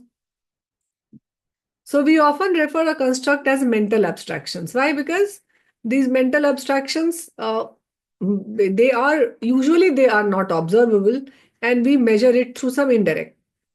For example, and there is respondent burden also. Like if you ask from me what is your age and what is your gender, then maybe I can answer it very easily. And there was a question like there are many constructs which can be measured through only single question. So the tangible construct like age and gender, I don't need to put a lot of items. Only single question is sufficient for tangible one. But for something intangible or latent construct, you cannot measure it with a single item. Okay, so these variables are linked to the concrete and relatively unambiguous characteristics like morphology or events like date of birth. So the age and gender is easy to answer. But if I ask this question, ethnicity, then definitely it is a bit more complex because it involves a combination of physical, cultural, and the historical factors. If I ask the question from a person who is suffering from sarcoma or the cancer, then again if I am measuring the quality of life, that is again a more complex variable. I cannot ask this construct with a single question. I'll be needing multiple questions. Okay. So Ravi is asking for break. Yes, what about everyone?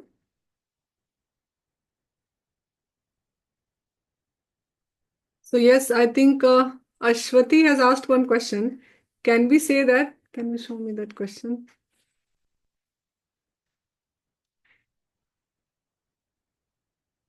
Can we say that intangible variables are construct? In certain studies, we see these terms are used interchangeably. Actually, yes, generally construct, there are two, construct we have two types, tangible and intangible. But generally, if you see that latent or construct are called as a construct, means like attitude for blood donation, quality of life, these are known as a construct. And variables are like yes, variables are the operationalization of that construct is the variable. So intangible variable, in one sense, you are right. Like generally in research, the intangible variables are known as the construct.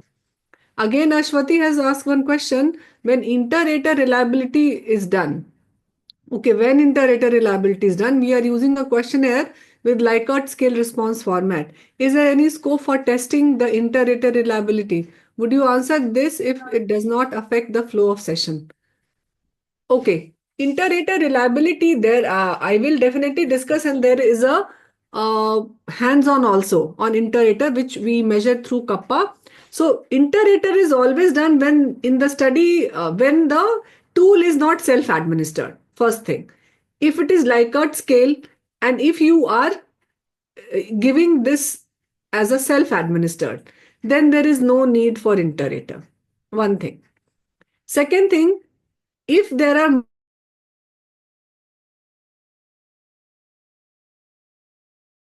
question is if you are collecting the response and it is not only you, rather there are 2, 3, 4 people who are collecting the response from the participants, then yes, inter-rater reliability needs to be done. The word says inter-rater means there are 2 per people, more than one which is going to collect the data.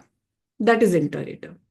So yes, it should be done when there are more than, like in usually project what we see, we hire people for data collection. So in that case, yes, inter-rater reliability. If you are doing some secondary data analysis, and if you have designed a performer for the collection of those data from the hospital record, in that case, since it is more than one person who is going to collect the record, so inter-rater reliability should be done. Okay, thank you. So now coming to the other, this you can see like how people with cancer feel about quality of life. This cannot be answered by only single question. So you need more than one items to measure this construct. So like quality of life, there are many other theoretical variables we have seen earlier also, like depression, attitude, anxiety, poverty, which require the respondents. It involves some thinking process in the respondent from the respondent end. So multiple questions, if your construct is related to such complex or intangible thing, then you need multiple items to measure this. So constructs are very broad and abstract. So we need to use this, or so we need to make it conceptually very clear, so that it should be understandable. Otherwise, if there is no conceptual clarity, then you cannot measure it. So Bhavna is asking how interoperability. So Bhavna, suppose I just want to do some case control study, and I have designed a performer. So how I will do on the single, maybe a same record, let's see, I have asked from the medical record department 3 case sheets. Okay. So I will give these 3 case sheets to 2 people. So they will enter the data. Of course, not only these 3, there will be many more, at least 15, 20. And then you can see those variables, you can enter that, and you can see whether the record which they are extracting. So same record, data, and this is done both for the entry as well as like gathering the data. For entry also you can do 2 separate person entering the data. Okay, we will do it tomorrow. You will see how to calculate. But it is the same same record being collected by 2 people. Like in case of X-ray, we see na, that's the classical example, iterator. One X-ray being read by 2 people, and then you calculate the agreement. Similarly, here also you can calculate. So Bhavna said, got it. Okay, thank you. So now coming to, and like Ashwati has also written, we use the term construct and very interchangeably. Construct, generally the latent variable are the construct. They are at abstract plane, and variables are basically operationalized, and they are empirical, and they are at the observational plane. So if you see, the plane is different. One is in the psychological domain and the other is like operational, which we are measuring. So construct is here, you can see like intelligence, and variable is IQ score. Construct is weight, variable is weight in kg. Construct is depression, and the variable like DAS score or the Beck depression inventory score. So that is the difference between the construct and variable. So we need to observe relevant items, and you can see like either we measure them directly or we observe indirectly. So this is one example. Like you can see, if I ask this question, spouse love and potential out, if my abstract variable of interest is spouse love, how much your spouse love you, then like in one item which I asked, like how many times your partner hugs you in a day. So this is a type of measurement which is direct. So any construct can have both direct and indirect measurement. Similarly, if I want to measure depression, a potential item I can ask, like in how many times I feel headache in a month, or in last 2 weeks. This is direct. But if I'm measuring anxiety, and if I ask this question, please rate your anxiety on a 10-point scale, then it is an example of indirect question. Again, if I ask this question, hospital cleanliness, the number of dustbin per 100 square meter, then again it is a direct question. Type of measurement is direct. But if I'm asking the patient, like rate your satisfaction level on 5 point, then it is a direct measurement. So similarly, you can see any construct, we can have a variable which can be a direct measurement, or we can have a variable which is having a indirect measurement. So do you think that we can measure an abstract variable? I think we have asked this question, that we cannot measure, we need more than one item. It may be 10, it may be 100, depending on the nature of abstract. So again, it may be possible that whatever items I have, they are measuring the different domains of the abstract variable. Domains, now I have introduced another term here, which is the domain. Domain means any abstract, if you see any latent variable, it has got a few domains. Like for example, if my domain is like love, so love is a generalized. Generalized means it is a very broad. Now the love can have like few domains. Care is also a love. Respect is also, you can say it is also a type of love. Faith in the relationship is also a love. So this is more contextual. Similarly, if you say only depression, then this depression is a broad or a generalized. Again, there can be depression in daily activity, or there can be depression in the professional life, or there can be several other domains of this depression. Coming to hospital cleanliness, if I say this hospital cleanliness, this is a broad or a generalized one. But in this cleanliness, if there can be some specific or the contextual, like biomedical waste, like staff training, like staff attitude. So these can be a contextual. So now coming to the health measurement, the other type, there is something known as the multi-item measure. So again, in any questionnaire, you will see that there are many single item which are not related to each other. This is known as the multi-item measure. And what is a scale? A scale is like a latent construct where all items which you, all the variables which you select, that is very much related to each other. So we have to understand this. Now, look at this and you can see here there are many variables. What are these variables? My first question is, what is your age? What is your gender? What is your occupation, qualification, and residence and religion?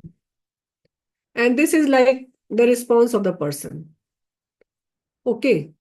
So can you give a common heading for these variables? Yes, Ravi has already written SES. Now, are these variables are related to each other or they are distinct? Yes.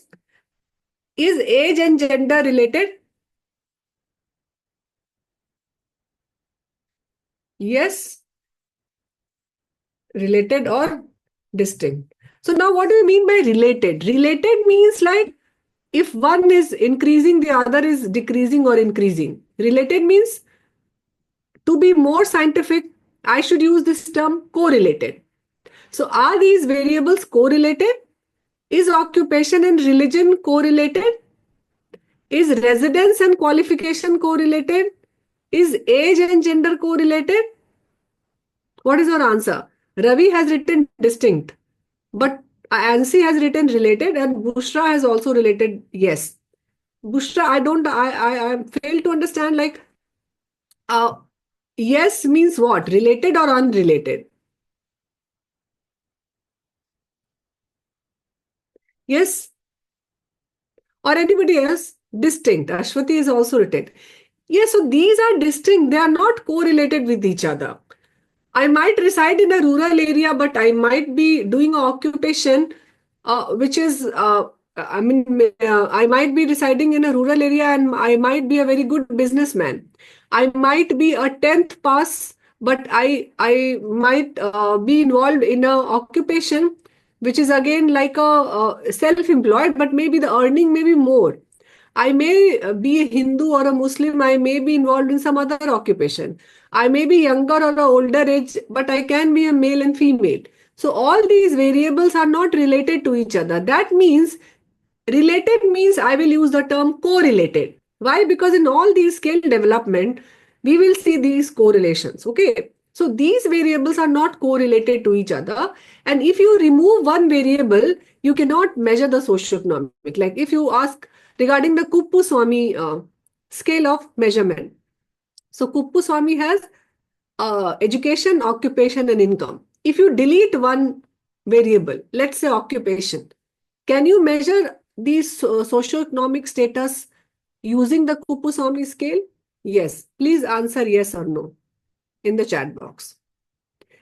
I think all of you have heard of a Kuppuswamy. If not, I'm just telling you, Kuppuswamy scale is a scale which we use for measuring the socioeconomic status in an urban area. So if there are three variables in that Kuppuswamy scale, education, income, occupation. If I remove one variable, remove means I don't take occupation. Can I measure the socioeconomic status? Yes, Bhavna is writing no. Bushra, Subhapriya, Anusha, all of you are right. So this time, in this case, if you drop one variable, you cannot measure this construct. Similarly, look at this.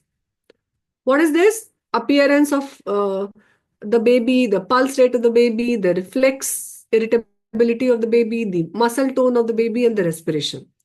Can you give a common name for all these variables? APGAR. Very right. If you delete one variable, let's say pulse, can you measure the this APGAR score of the baby? No. Are these variables related to each other? Is grimace and respiration are related to each other? Is pulse and skin color is related to each other? No. So in all these two, what you have seen, that the variables which you have collected, they are not related to each other. They are not correlated to each other. And if you drop one variable, you cannot measure that particular construct. So in this seem that in these two examples, what we have seen that they are not the result of the one thing, rather they determine the same outcome.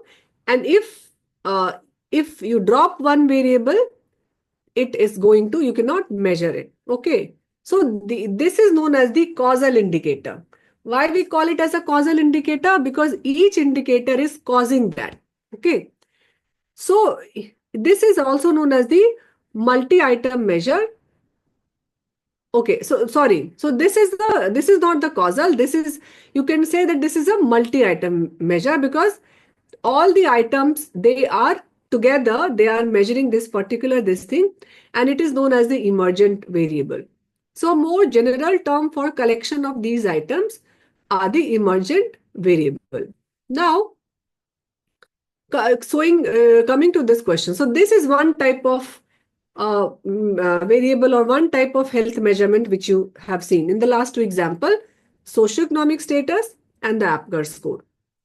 Coming to these variables, now see these questions.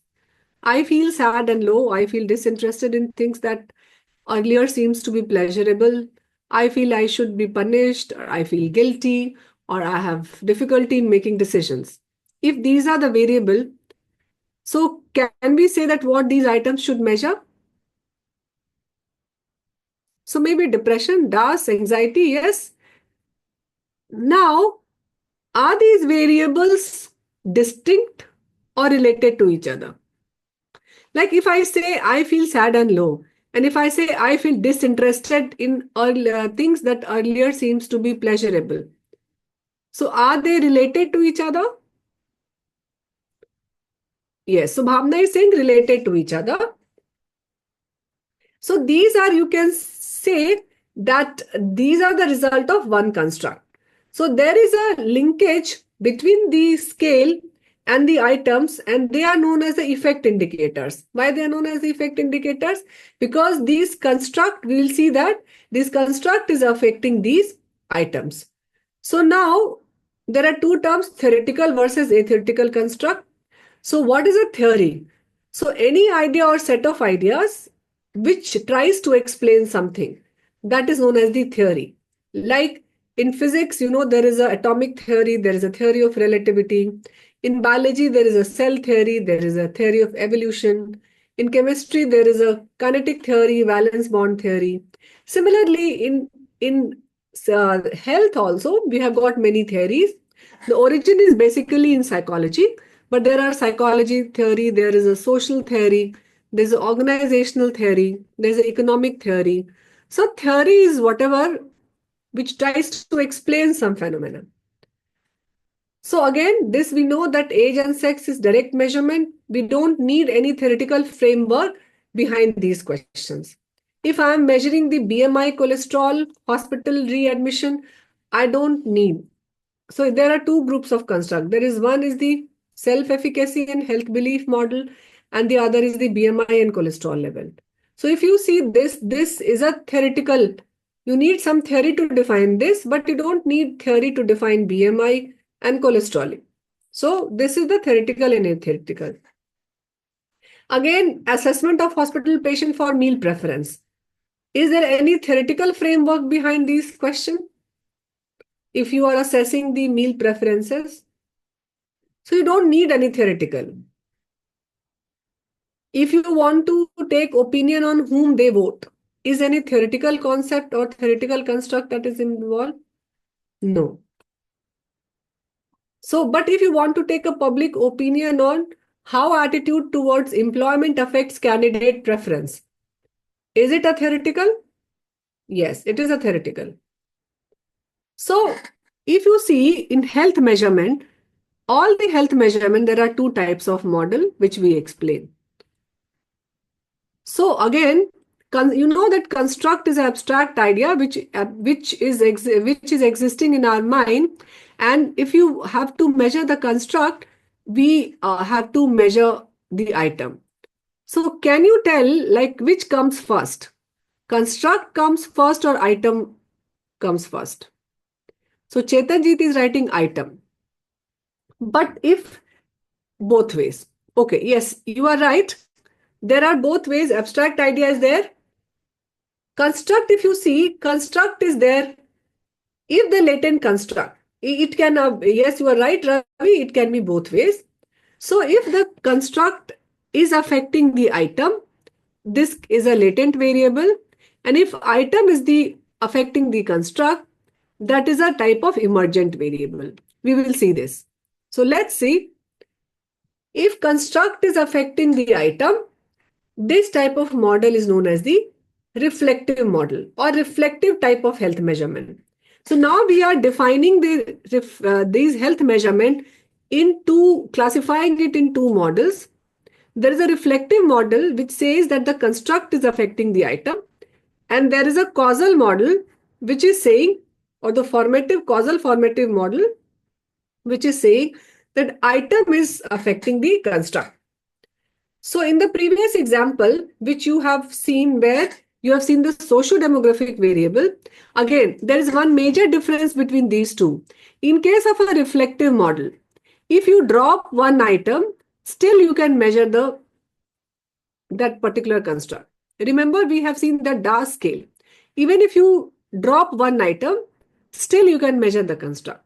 But in case of the second case, this one, like we have seen in the socio-demographic variable and in the Apgar score, if you drop one variable, you cannot measure that item. So now that DAS or Beck depression inventory, this is a which type of model? Reflective or formative? Yes? All of you please answer. If I am saying that reflective model is a model where even if you drop one item, the items are correlated to each other in case of a reflective item model. And in case of a formative model, the items are not correlated to each other. For example, so yes, Bhavna, you are right, and Ravi, if you are measuring the Beck depression, or if you are measuring the construct like depression or attitude or latent construct, this construct is affecting the item. Okay? Means this construct depression is there in the psychological domain of the person. And through the item, I am measuring this construct. So here the construct is first, and then there are items. So in this case, the independent variable, because now from now onwards, I'll be talking about the independent and dependent variable. Why? Because when we will do the factor analysis and confirmatory and exploratory factor analysis, you need to understand the dependent and independent variable. So here, in case of a reflective model, the construct is independent and it is affecting the item. So item will be your dependent variable. But in case of your formative model, here the item is your independent and this is your dependent. So seeing the direction, this item. So now in case, if you see this diagram, job satisfaction. So these are the variables like, and for construct, latent construct, we call items. We name variable as items also. So these are the item 1, 2, 3, 4. I feel comfortable in my workplace The workplace facilities meet my needs. I have good relationship with my colleague. So these are the, so job satisfaction is there, and the item, it is affecting these items. So job satisfaction is the independent variable and these items are dependent. Why? This job satisfaction is affecting this and it is getting affected by a single construct. All these items are getting affected by this single construct. That's why you will see that arrow is going each from this job satisfaction to these items. Okay. So if I take one item from the previous slide and I feel comfortable in my workplace, and then this is for the job satisfaction. So even if I remove one item, we will do this, but if I remove one item, I feel that my work is meaningful. Still with other 5 items, I can measure job satisfaction. But that will not going to happen in case of a socio-demographic scale and Apgar score. So what is a reflective? Now again to reiterate, in health measurement, there are 2 types of model, reflective and formative. Formative, as the name suggests, you are forming that. And reflective means it is already there, that is getting reflected in the items. So in your scale, that cap which you were asking in the beginning, you need to identify your construct. Whatever health measurement you are going to do, is it a single item measurement or is it a measurement which involves the multi-item? If it is a construct which is getting measured by multi-item, is it a reflective type of thing or a formative type thing? If it is a reflective, you need to do the reliability and validity. Like attitude, in knowledge and attitude, that is a kind of reflective. So you need to measure that through the validity and reliability study. But practice is like, it is, everything is distinct. So it is a type of formative. So again, you need to validate it through the formative type. So you need to identify in your questionnaire which is a formative and which is a reflective and which is a single item. Because remember that age and gender, we see this is a single item measurement where you need only one item like to measure something. So in that case also you need to do the content validity. So the type of validation of scale will depend on the type of health measurement model which you are using in your questionnaire. Okay. Yes, in both types validation steps differ. Truly speaking, yes. In both type it differs. In reflective, we do the whole reliability and validity studies, which we will be discussing. In formative, generally, for this workshop purpose, we will focus on the content validity and we will also tell you regarding there is in the factor structure, there is something known as the principal component analysis. So that principal component analysis you can do for formative. And again, ideally for formative scales, there is something known as a structural equation model. But we are not going to cover that structural equation model in this workshop. Again, but for content, you can do the content validity definitely for the formative type of scales. So validation steps differ with both these reflective and formative. So Bhavna is writing, in Apgar score, physiologically they are related. Then here, why not? I have not understood, Bhavna. Like, can you speak out? Yes, ma'am. Ma'am, actually, I have a doubt. Like physiologically, like BP, pulse rate, they are interrelated, right? But as you said that they are, but when we are doing the validity and we are understanding the construct and this and these kinds of terms, but you said that these are not related if we remove one of the component of here. So Yes, that's I'm not. let me show. You are saying that they are related. No, I don't agree.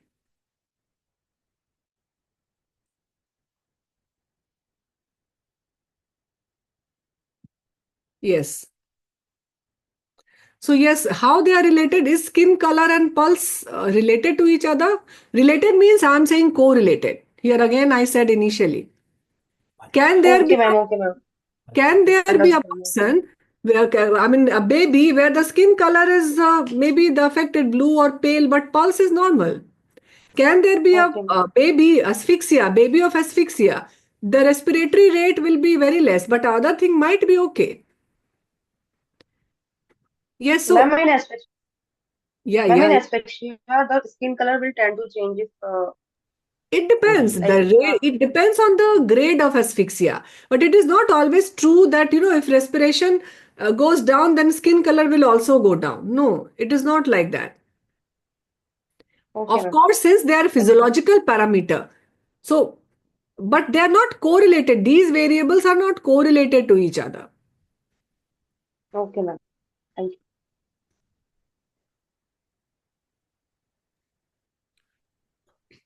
Ma'am, even in reflective model also they are not correlated. Like if a constructor is measured with different items, then for a particular item they may say that they strongly agree, and in some other items they may say that they do not agree.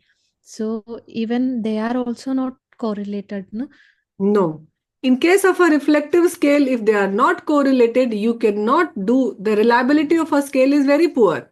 Because reliability, like, can you give some example where in one question you will say that I will come, there is an example in our case.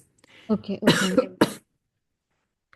If you are saying it for positively worded and negatively worded item, then I may agree. Why? Okay. Because many time, see the stem of a scale.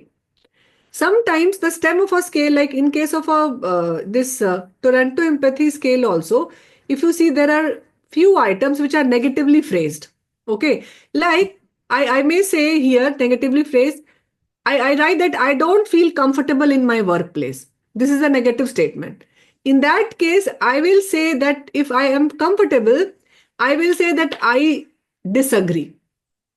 So the response will come opposite. That's why in case of a reliability, you will see that we need to reverse scale few of items, because for a good reliability, generally it is said that you should have both positive and negative worded items. Why it is so? Why generally we say that you should have negative worded item also in the scale? Yes. Have you ever attempted a scale? Have you ever attempted? We get many times we get over email, and during COVID time also there were a lot of these Google forms are being circulated on the WhatsApp or on your personal mails or WhatsApp. Yes. Have you ever attempted? Yes, ma'am. Just to check that bias, like we follow a trend while. Yes. Yes. Agreement bias. Let's say if I don't have time and I say like, okay, who is going to read that much? So what I say, I will keep on marking like highly agree, highly agree, highly agree on all the questions. If everything is on positive note, okay. But if it is a negatively phrased, then I need to read it carefully. So just to prevent the agreement bias, because there can be agreement bias, and that will like the less of the reliability. Why? Because there will be less of variance. So that's why it is said that your scale should have both positive and negative worded, so that you get to know that the respondents are reading and answering. They are Okay. not trying to go. That's why one disadvantage of Likert scale. If your scale is very lengthy, many times what you do? Yes, if you be very honest, many times even in workshops, if you get some feedback form, like how was the session or how was it, so you tend to middle, neither too good nor too bad. Yes. Like you stay in the middle. You choose to stay in the middle. Yes. So that's there in case of a scale also. So if that's why we say that your skill should not be very lengthy. Otherwise, there will be fatigue, and then there are chances that the participants will adopt a middle path and write like middle, middle, middle in all the case. Okay. Ma'am, my doubt was like I feel comfortable in my workplace, but the facilities are not up to the mark, but still I have a good relationship with my colleagues. That's why I am comfortable in my place. So the second statements may score very low, but the Okay, third, okay. I got. So yes, very nice. So what I will do then? If my second statement is not behaving as all other items, Yes. that the work you do the reliability, then I will remove this item. Okay, ma'am. Okay. Because in reliability study, you will see in the Cronbach alpha, if one item is performing low, Okay. that means the selection of this item is not appropriate. Because you are saying now that you may perform this, this item is not getting correlated with other, very rightly said. So in Okay. that case, this will come up in the reliability studies. That the correlation of this item, the workplace facilities meet my need. The correlation of this item with the rest of the score will be very low. Okay, because you said that you might score opposite on this. Yes. And if it is affecting the overall Cronbach alpha, which I have not introduced, but think there's something known as the Cronbach alpha, Okay, ma'am. Okay. where the minimum acceptable level is 0.7. Okay. So if this item is performing bad means it is going in opposite direction. Okay. Then I may take a decision to drop this item. Okay. Okay, ma'am. And I will not keep this in my final scale. Okay, ma'am. Understood. Understood. Thank you. That's the purpose of doing the reliability studies and the validity studies, because you drop items. Yes. And Yes. that's why, like, one person asked also, if the scale is there in some other country, should we use it in our country without validation? No, because in your population, you will see that there are items which are not getting correlated with the rest of the item. And this whole scale reliability, the concept is on correlation. Items should be correlated with each other. Okay. And we will see regarding whether it is getting, because it is getting affected, the direction is in this. All the items we assume, because initially we have not told you, but we have generated these pools now. So maybe this was a wrong question which we have selected, which you are saying right now. Okay. And we need to drop this. Okay. Okay. Is it okay? Yes, I think, am I making myself clear to all other participants?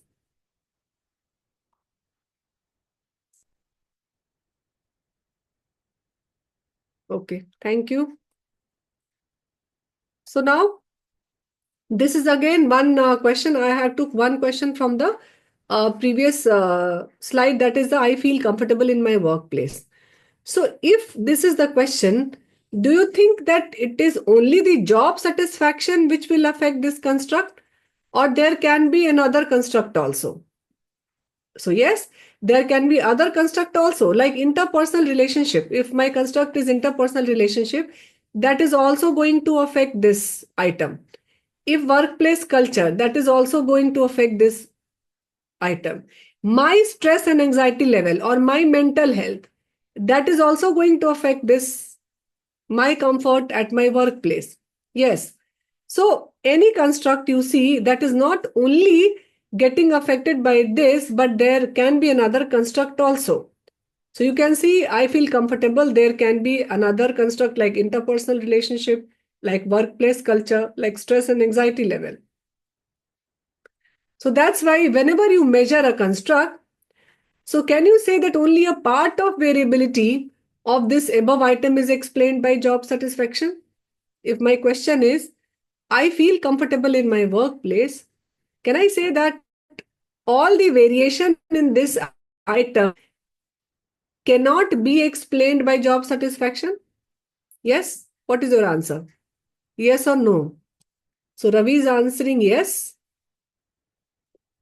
And she is answering yes. Yes, rightly said. So that's why you see that there is an error term which is associated with each, and error is unique to each of the item. Error is not common. If you see the construct is common. You know, all the items are getting affected by this job. Sorry. All these items are getting affected by the job satisfaction. This is common. So the independent variable for this whole item is common, which is the job satisfaction. But error term is unique. Why unique? Because this item may have some other some other underlying construct which is affecting this item. Similarly, this item also, this might get affected by some other construct. And similarly, like I have a good relationship with my colleague, this might, maybe let's say if I have got good communication skills, this item may get affected by that good communication skills. So the error are unique to each item. This you need to remember.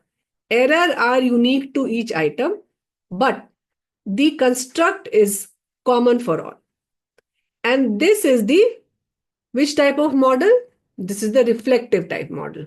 And it is they are also these indicators.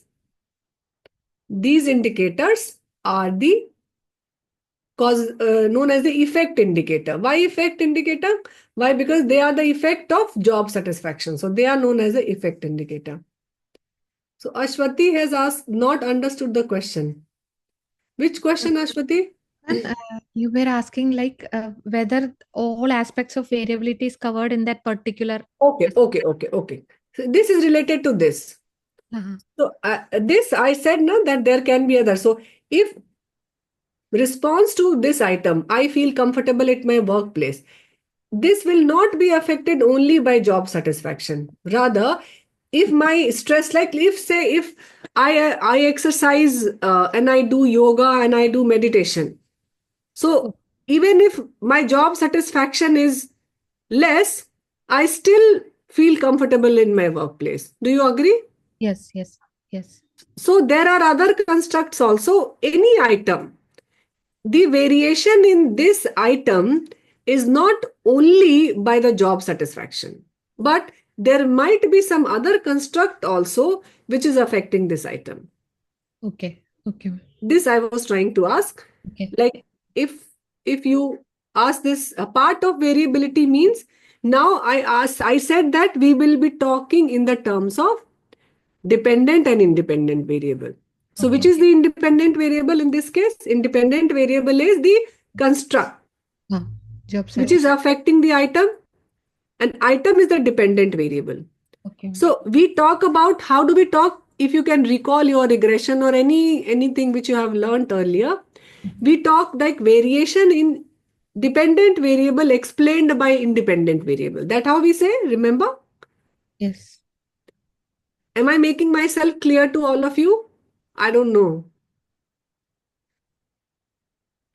Please guide me. Are you getting this concept of independent and dependent variable? Bhavna is writing yes. Sai is writing yes. Supriya is writing. Subhapriya is writing. Elaborate on this. Okay. Bushra is writing yes. So Subhapriya, have you ever, do you know the concept of independent and dependent variable? Let's say in regression, generally we define something as the dependent variable and something as the independent variable. Means I want to see the effect of exercise on my blood pressure. Okay. So exercise will be which variable? Dependent or independent? Yes, Dr. Subhapriya. My research question is, I want to see the effect of exercise on my blood pressure. Can you please write down in the chat box? Everyone, which type of variable? So exercise is independent, rightly said, and blood pressure is dependent. Why? Because I want to see the effect of exercise on blood pressure. So blood pressure is my dependent. Similarly, in any case, in any relationship, we define dependent and independent. Okay. So in this case, yes, Ravi is right. In this case, in case of a reflective model, all the constructs are what? Independent.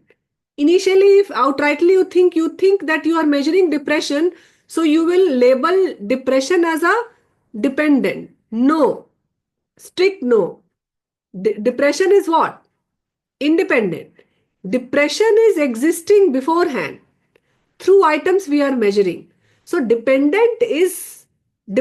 is affecting these items.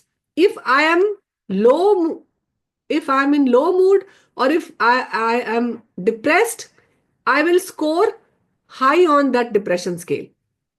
If I am okay, I am playful, I am cheerful, I will score less on the depression scale. So depression is a construct. and depression is independent. It is not like that if my score is high, that's the other way around. Through measurement, we say that.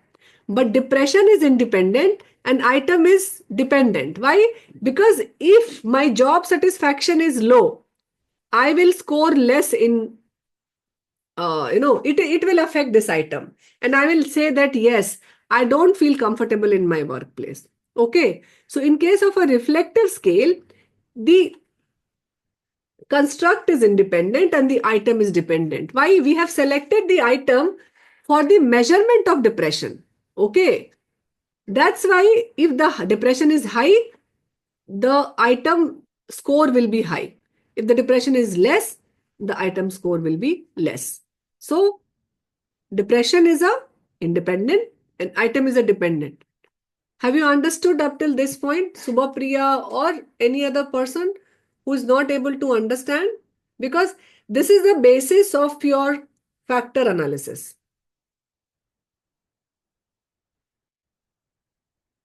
Okay. So now this we have seen that error is unique and this is common to all. So a typical, if you see, this is the reflective model.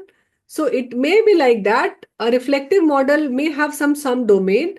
So you can see that it's written here principal factor, but you can write like domain 1 and domain 2. So these are all direction. If you see the direction of the arrow, this is from this to this. These y1, y2, y3, y4, y5 and y6 are the item. These all are individual item and they are getting affected by the construct, and this error term is unique to all the items. So here we do the measurement of error at item level because error is unique to the item and items are highly correlated with each other. That's the basis of the formation of these reflective scales, that items should be highly correlated with each other. That's why relationship between the item and factor in a reflective construct, if you see, you can have this equation where x is the item score. This is your loading. We will see this loading. This F is the factor. Factor is what? We call this latent construct as a factor. That means the job satisfaction is a factor here. And this is the error. So this will be there for each item. This equation can be there for each single item. So xi is the observed score or value of item I. This lambda is the factor loading. We will see this factor loading in case of a loading means it is same like a linear regression equation. If you can recall the linear regression equation, what is that? Y is equal to ax plus b. Yes. So this is known as the coefficient. This and this is the error or the constant. So this coefficient is the loading of item I and it represents the strength and direction of relationship between the factor and the item. Underlying latent variable is the F and this is the error term. So this is the relationship. We will use this relationship when we will see the exploratory factor analysis. Have you understood this equation?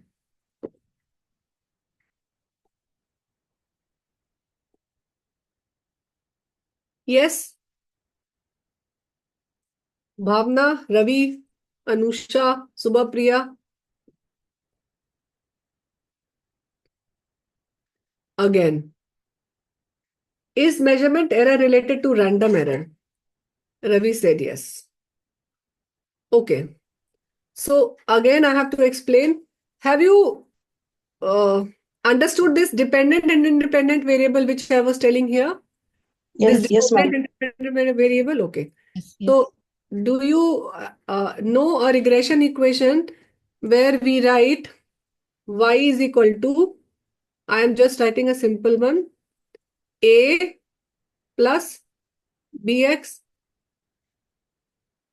in a linear regression equation like this? Bhavna, do you Yes, know ma'am. Yes, ma'am. something of this sort? Have you ever seen this? This is a linear. Any regression, whenever we do a linear regression, we have this equation, okay, where y is your dependent variable. Okay, like I have just asked blood pressure and exercise. So this is your dependent variable, and this is your constant, which we are telling this with the term error. And this beta is what? This is your coefficient, which says that if you increase a single unit of this, how much y will change. So this tells you, beta tells you the amount of change and relationship when you change x, how this y changes. Okay. And this x is what?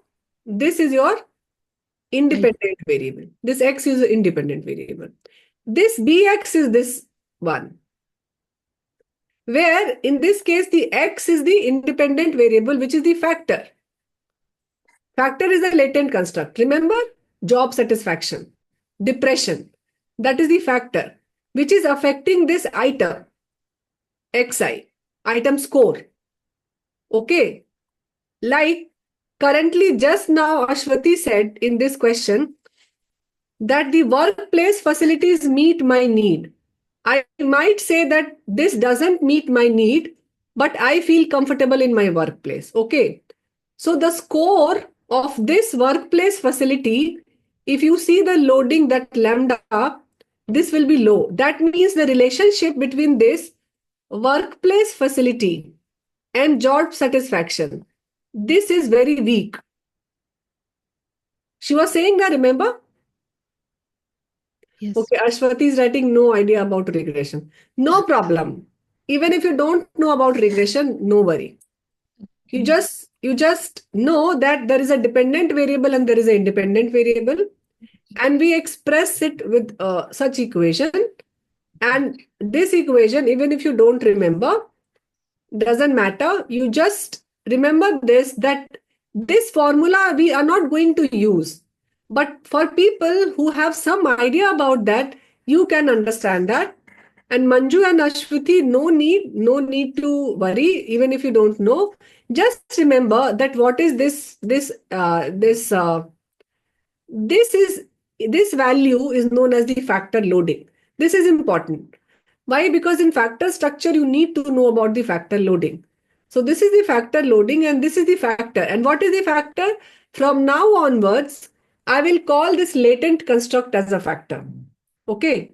So I will tell the latent construct as a factor, and then how the relationship between this factor and this item, it will be told about the value of this loading. Okay, because it represents the strength and direction of relationship.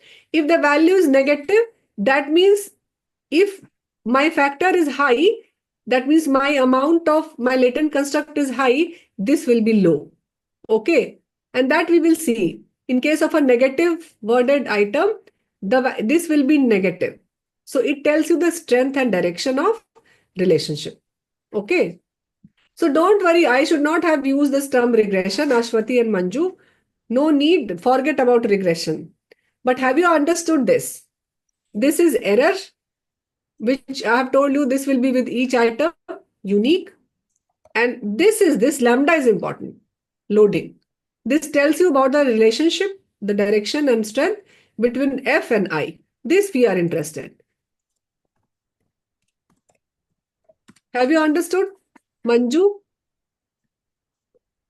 Yes, ma'am. Excuse me, ma'am. I had a question, ma'am. Yes, Shivam. Excuse me, ma'am. Yes, Shivam, please tell. Yeah, I had a question.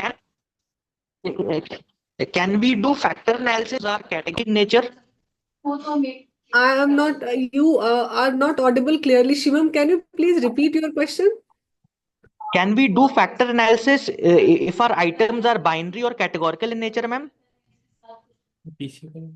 Categorical, yes. Factor analysis means yes, the type of method you use, the principal component analysis. PCA. No, ma'am. What I was trying to ask is that can we do a factor analysis if our items are categorical or binary in nature? Can you give the an X side. example of the item? So in our questionnaire we have got gender, and we have got some questions which are categorical in nature, and I some want to five questions if I want to know the and some type five. of I want to know the type of questions. Why just by saying it is binary, you cannot decide. Like, yes, clinical symptoms. Let's say clinical symptoms. Pain, present, absent. Pallor, present, absent. It is again binary? Yes, I'm so suppose if five questions measure one clinical symptom, so and all those are binary in nature, can we do factor analysis to say that they measure a similar construct? Yes, you can do that. The type of Okay, the factor analysis will be different, which I was okay, telling you that principal component analysis. That is again a subtype of factor analysis. But yes, you can do that. And there is an exercise, I think towards the next week. In the next week, the PCA, we are covering this on the last day. So yes, you can thank do you, that. thank you. Okay. And for this, ma'am, what kind of variables do we need for a factor analysis, or do they have to be more than two categories in nature? The items, do they have to be more than two categories in nature, or what kind of variables are required for doing this factor analysis? So actually, Not Shivam, PC. it depends factor that is yet to be covered. I have not started with the factor analysis.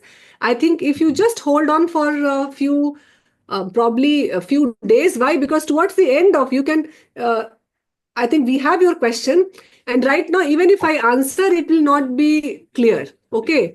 So we are building the concept stepwise. And towards the end, I think all your questions will be solved. And I will be repeating many times so that Thank you. everything will be answered. And you will not, in spite of that, if you have query, then again we are here for you.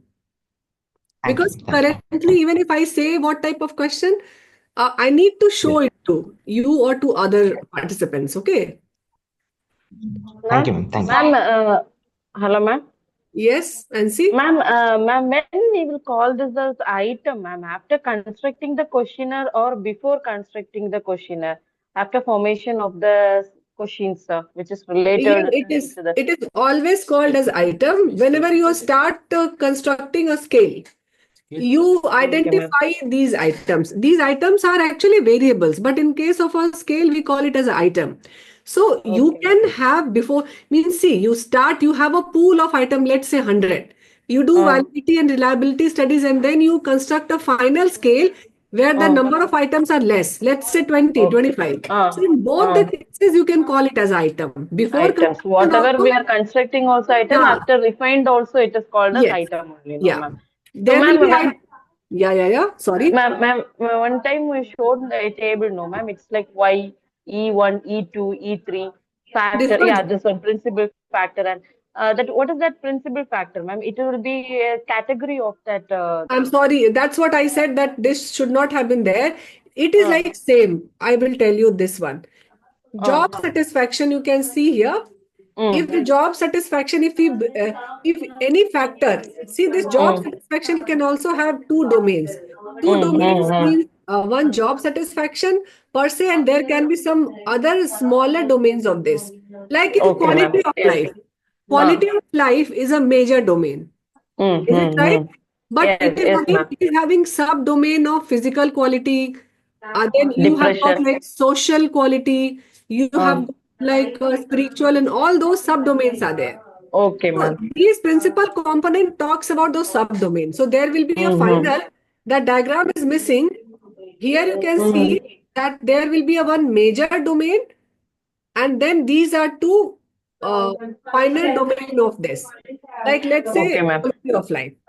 It's like in the qualitative study, what we form is like categories and that small subcategories, and Yes, it is yes, like a main theme. It's yes, kind of yes, that. yes, yes. You are Okay, right. ma'am. You are Okay. right. Same format only. If we are constructing the questionnaire from the qualitative study also, we can apply the same format there also, ma'am.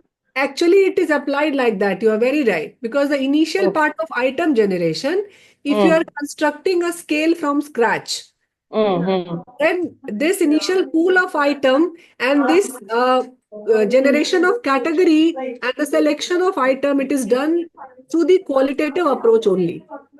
You are Okay, right. ma'am. Okay. Yeah, ma'am. Yeah, ma'am. My thesis also related to this only. That's what, ma'am. Ma'am, I'm in this item generation stage only, ma'am. That's what I asked, ma'am. Yeah, Thank you, true, ma'am. true. Yeah, I'll further I'll watch the participate in the workshop, ma'am. Sure, sure. Okay. Thank you, ma'am. Pleasure. So this is again, this I have told you, and okay, again, this equation can be written for any item. Like I feel comfortable in my workplace, that will be equal to lambda 1. This is, which is the, we have talked about, this is the loading. We call it as a loading. And this job satisfaction is factor. So remember the term loading and factor. Factor, this is known as the factor loading. Factor loading means this is the amount and direction of relationship between the job satisfaction and this item that I feel comfortable in my workplace. And this is the error. So you can write the similar equation for all these items separately. We have just shown for, you don't have to write, actually software does this in the background, but you need to understand this. So similarly, again, now coming to this is which type of, this is a which type of model, which we have just seen this, income, wealth, employment.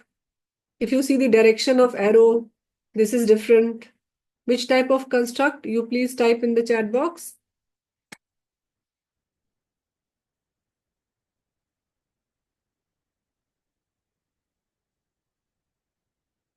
Let me see the chat.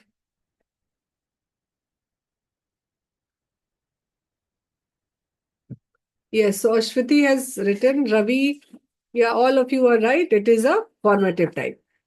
Now, if you see the formative type of construct, the direction will be from income to socioeconomic status. So here, because we said that all the variables are distinct. They are not related or correlated to each other. Of course, these two will be same. Employment, education, social network, access to information, all the items are distinct. So they are making this socio-economic status. And here the error is at the level of construct. In case of a reflective, the error was here at each level, each of the item. But in case of a formative, the error is there at the level of construct. So this is a kind of formative model, and here the direction is opposite. So in this case, this is your dependent variable, the socioeconomic status, and these all are independent variable. So the equation for this would be,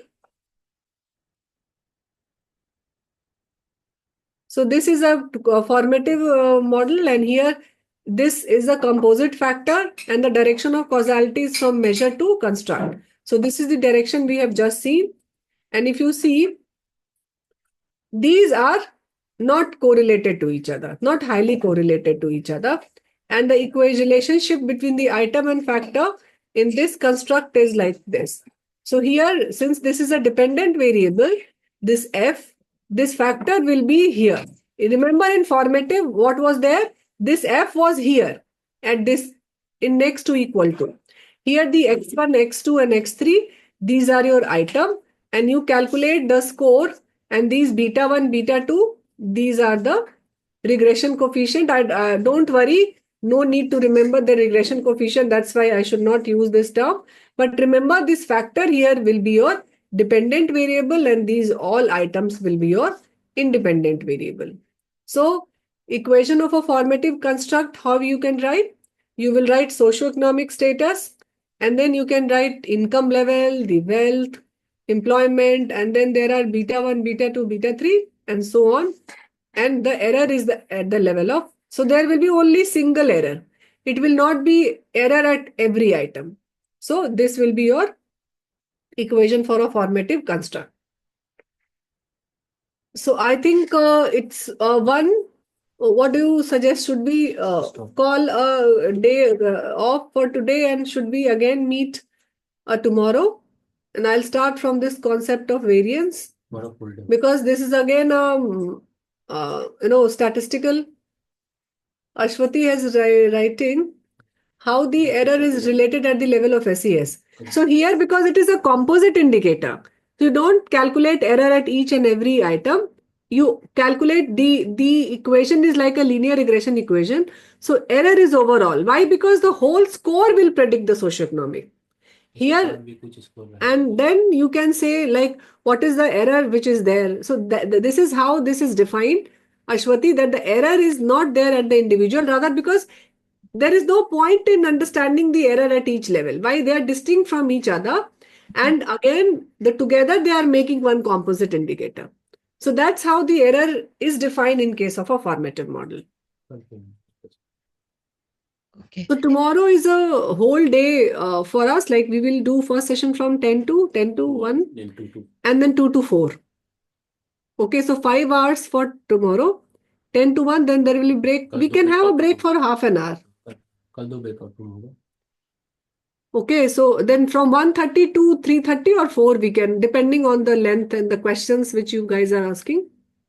Okay, so yes, reflective and formative. Again, I will say, do you want, let me go to the slide then, or again, reflective, what is reflective basically? Reflective is like construct is there and that is affecting the item. Let's say, if I say like empathy or with example of depression or anxiety. So I feel nervousness whenever I do some work. If my item is this, item means variable, this is the question. And then there's a Likert scale. So I will say if my anxiety is high, and if the statement is I feel nervous at my workplace, so I will say yes, I highly agree to this statement, and I will score 5. So this is a high score. So my item, if my anxiety level is high, I will score high on that particular item. That is a type of reflective scale because anxiety is there already. Through the item, I am measuring the anxiety. So that's why it is a construct which is there in the psychological domain. And through items, I am measuring that. So that is known as the reflective scale. And the items are also known as the effect indicator, means it is the effect of the depression. The second one is the formative. Formative means socio-demographic scale or any other such type of thing is not there in our psychological domain. It is not there. Rather, it is made externally, like human developmental index. If you talk this term human developmental index, that is not there in my psychological domain. That is a construct which I have formed using the other indicators, like maybe life expectancy, or maybe poverty, or maybe literacy status. Using these indicators, I have formed a measure which is the health development index or poverty index. Okay, this is not there in my psychological domain. I have formed it externally, means using some indicator, I have formed a composite indicator. That's the formative, means I have formed it. I have formed that particular construct. Otherwise, socio-demographic or Apgar score or human poverty, human development index, physical quality of life index, O'Sullivan's index, those indexes we have formed it. It is not there in our psychological domain. But there are constructs like satisfaction, life satisfaction, happiness, empathy, sympathy. These are the constructs which are there in our psychological domain and that has been defined. There is a theoretical basis of that. So that's why there are items which we have devised to measure these constructs. So that's why we call it as a reflective. Means already it is existing and items are reflecting the inner state. Rather, you can say that through these items, you are trying to assess my inner state. Inner state means like my psychological well-being of these particular construct. So let me see. There were a few questions. I think there were 2 questions. So Manju, Subhapriya, yeah, please. Ma'am, how we will fix that it is a 4 Likert scale for each item, ma'am? We are extracting from a domain, subcategory domain, one item. How we will fix that each item is containing 4 Likert scale or 5 Likert scale? How we will that we will talk and see when we will talk in the response format. It is yet to be discussed tomorrow when you have to decide which format you should use. Okay, ma'am. Okay, ma'am. Okay, ma'am. Okay. So good day to all of any exercise for them? Ma'am, Yeah, ma'am, Manju? question, ma'am. Yeah. Ma'am, actually, I am developing a tool on competency, ma'am. Competency assessment for CHOs. So this competency is a construct. Yeah. Ma'am, that is, it's a reflective one or formative one, ma'am? So Because the competency of what? Competency, see, competency is a broad construct. Now Yes, there will be subdomain of it. Competency in what? Like ATCOM, there is a attitude, there is a ethics, there is a yes, communication. Competency of what? competency on quality care, ma'am. Okay, so it is a quality care. So you have defined this as a quality. Now you need to define what do you understand by quality care. So that definition, and then quality care, you need to have some operational indicator means like how do you like training, or you can just see the literature what they define the this quality care, right? Okay, okay. Ma'am, like And it can be surgical site infections, occupancy rate, or these are the normal yes. quality indicators being utilized. AOLS is average length of stay. Then So, like what Dr. VAP. Ravi is saying, they are distinct from each other. They are not related. So, it is a formative construct. It is not a reflective construct. Because why? This competency is not there in the psychological domain. You are devising this scale by taking the external indicators. By their knowledge and how they are practicing.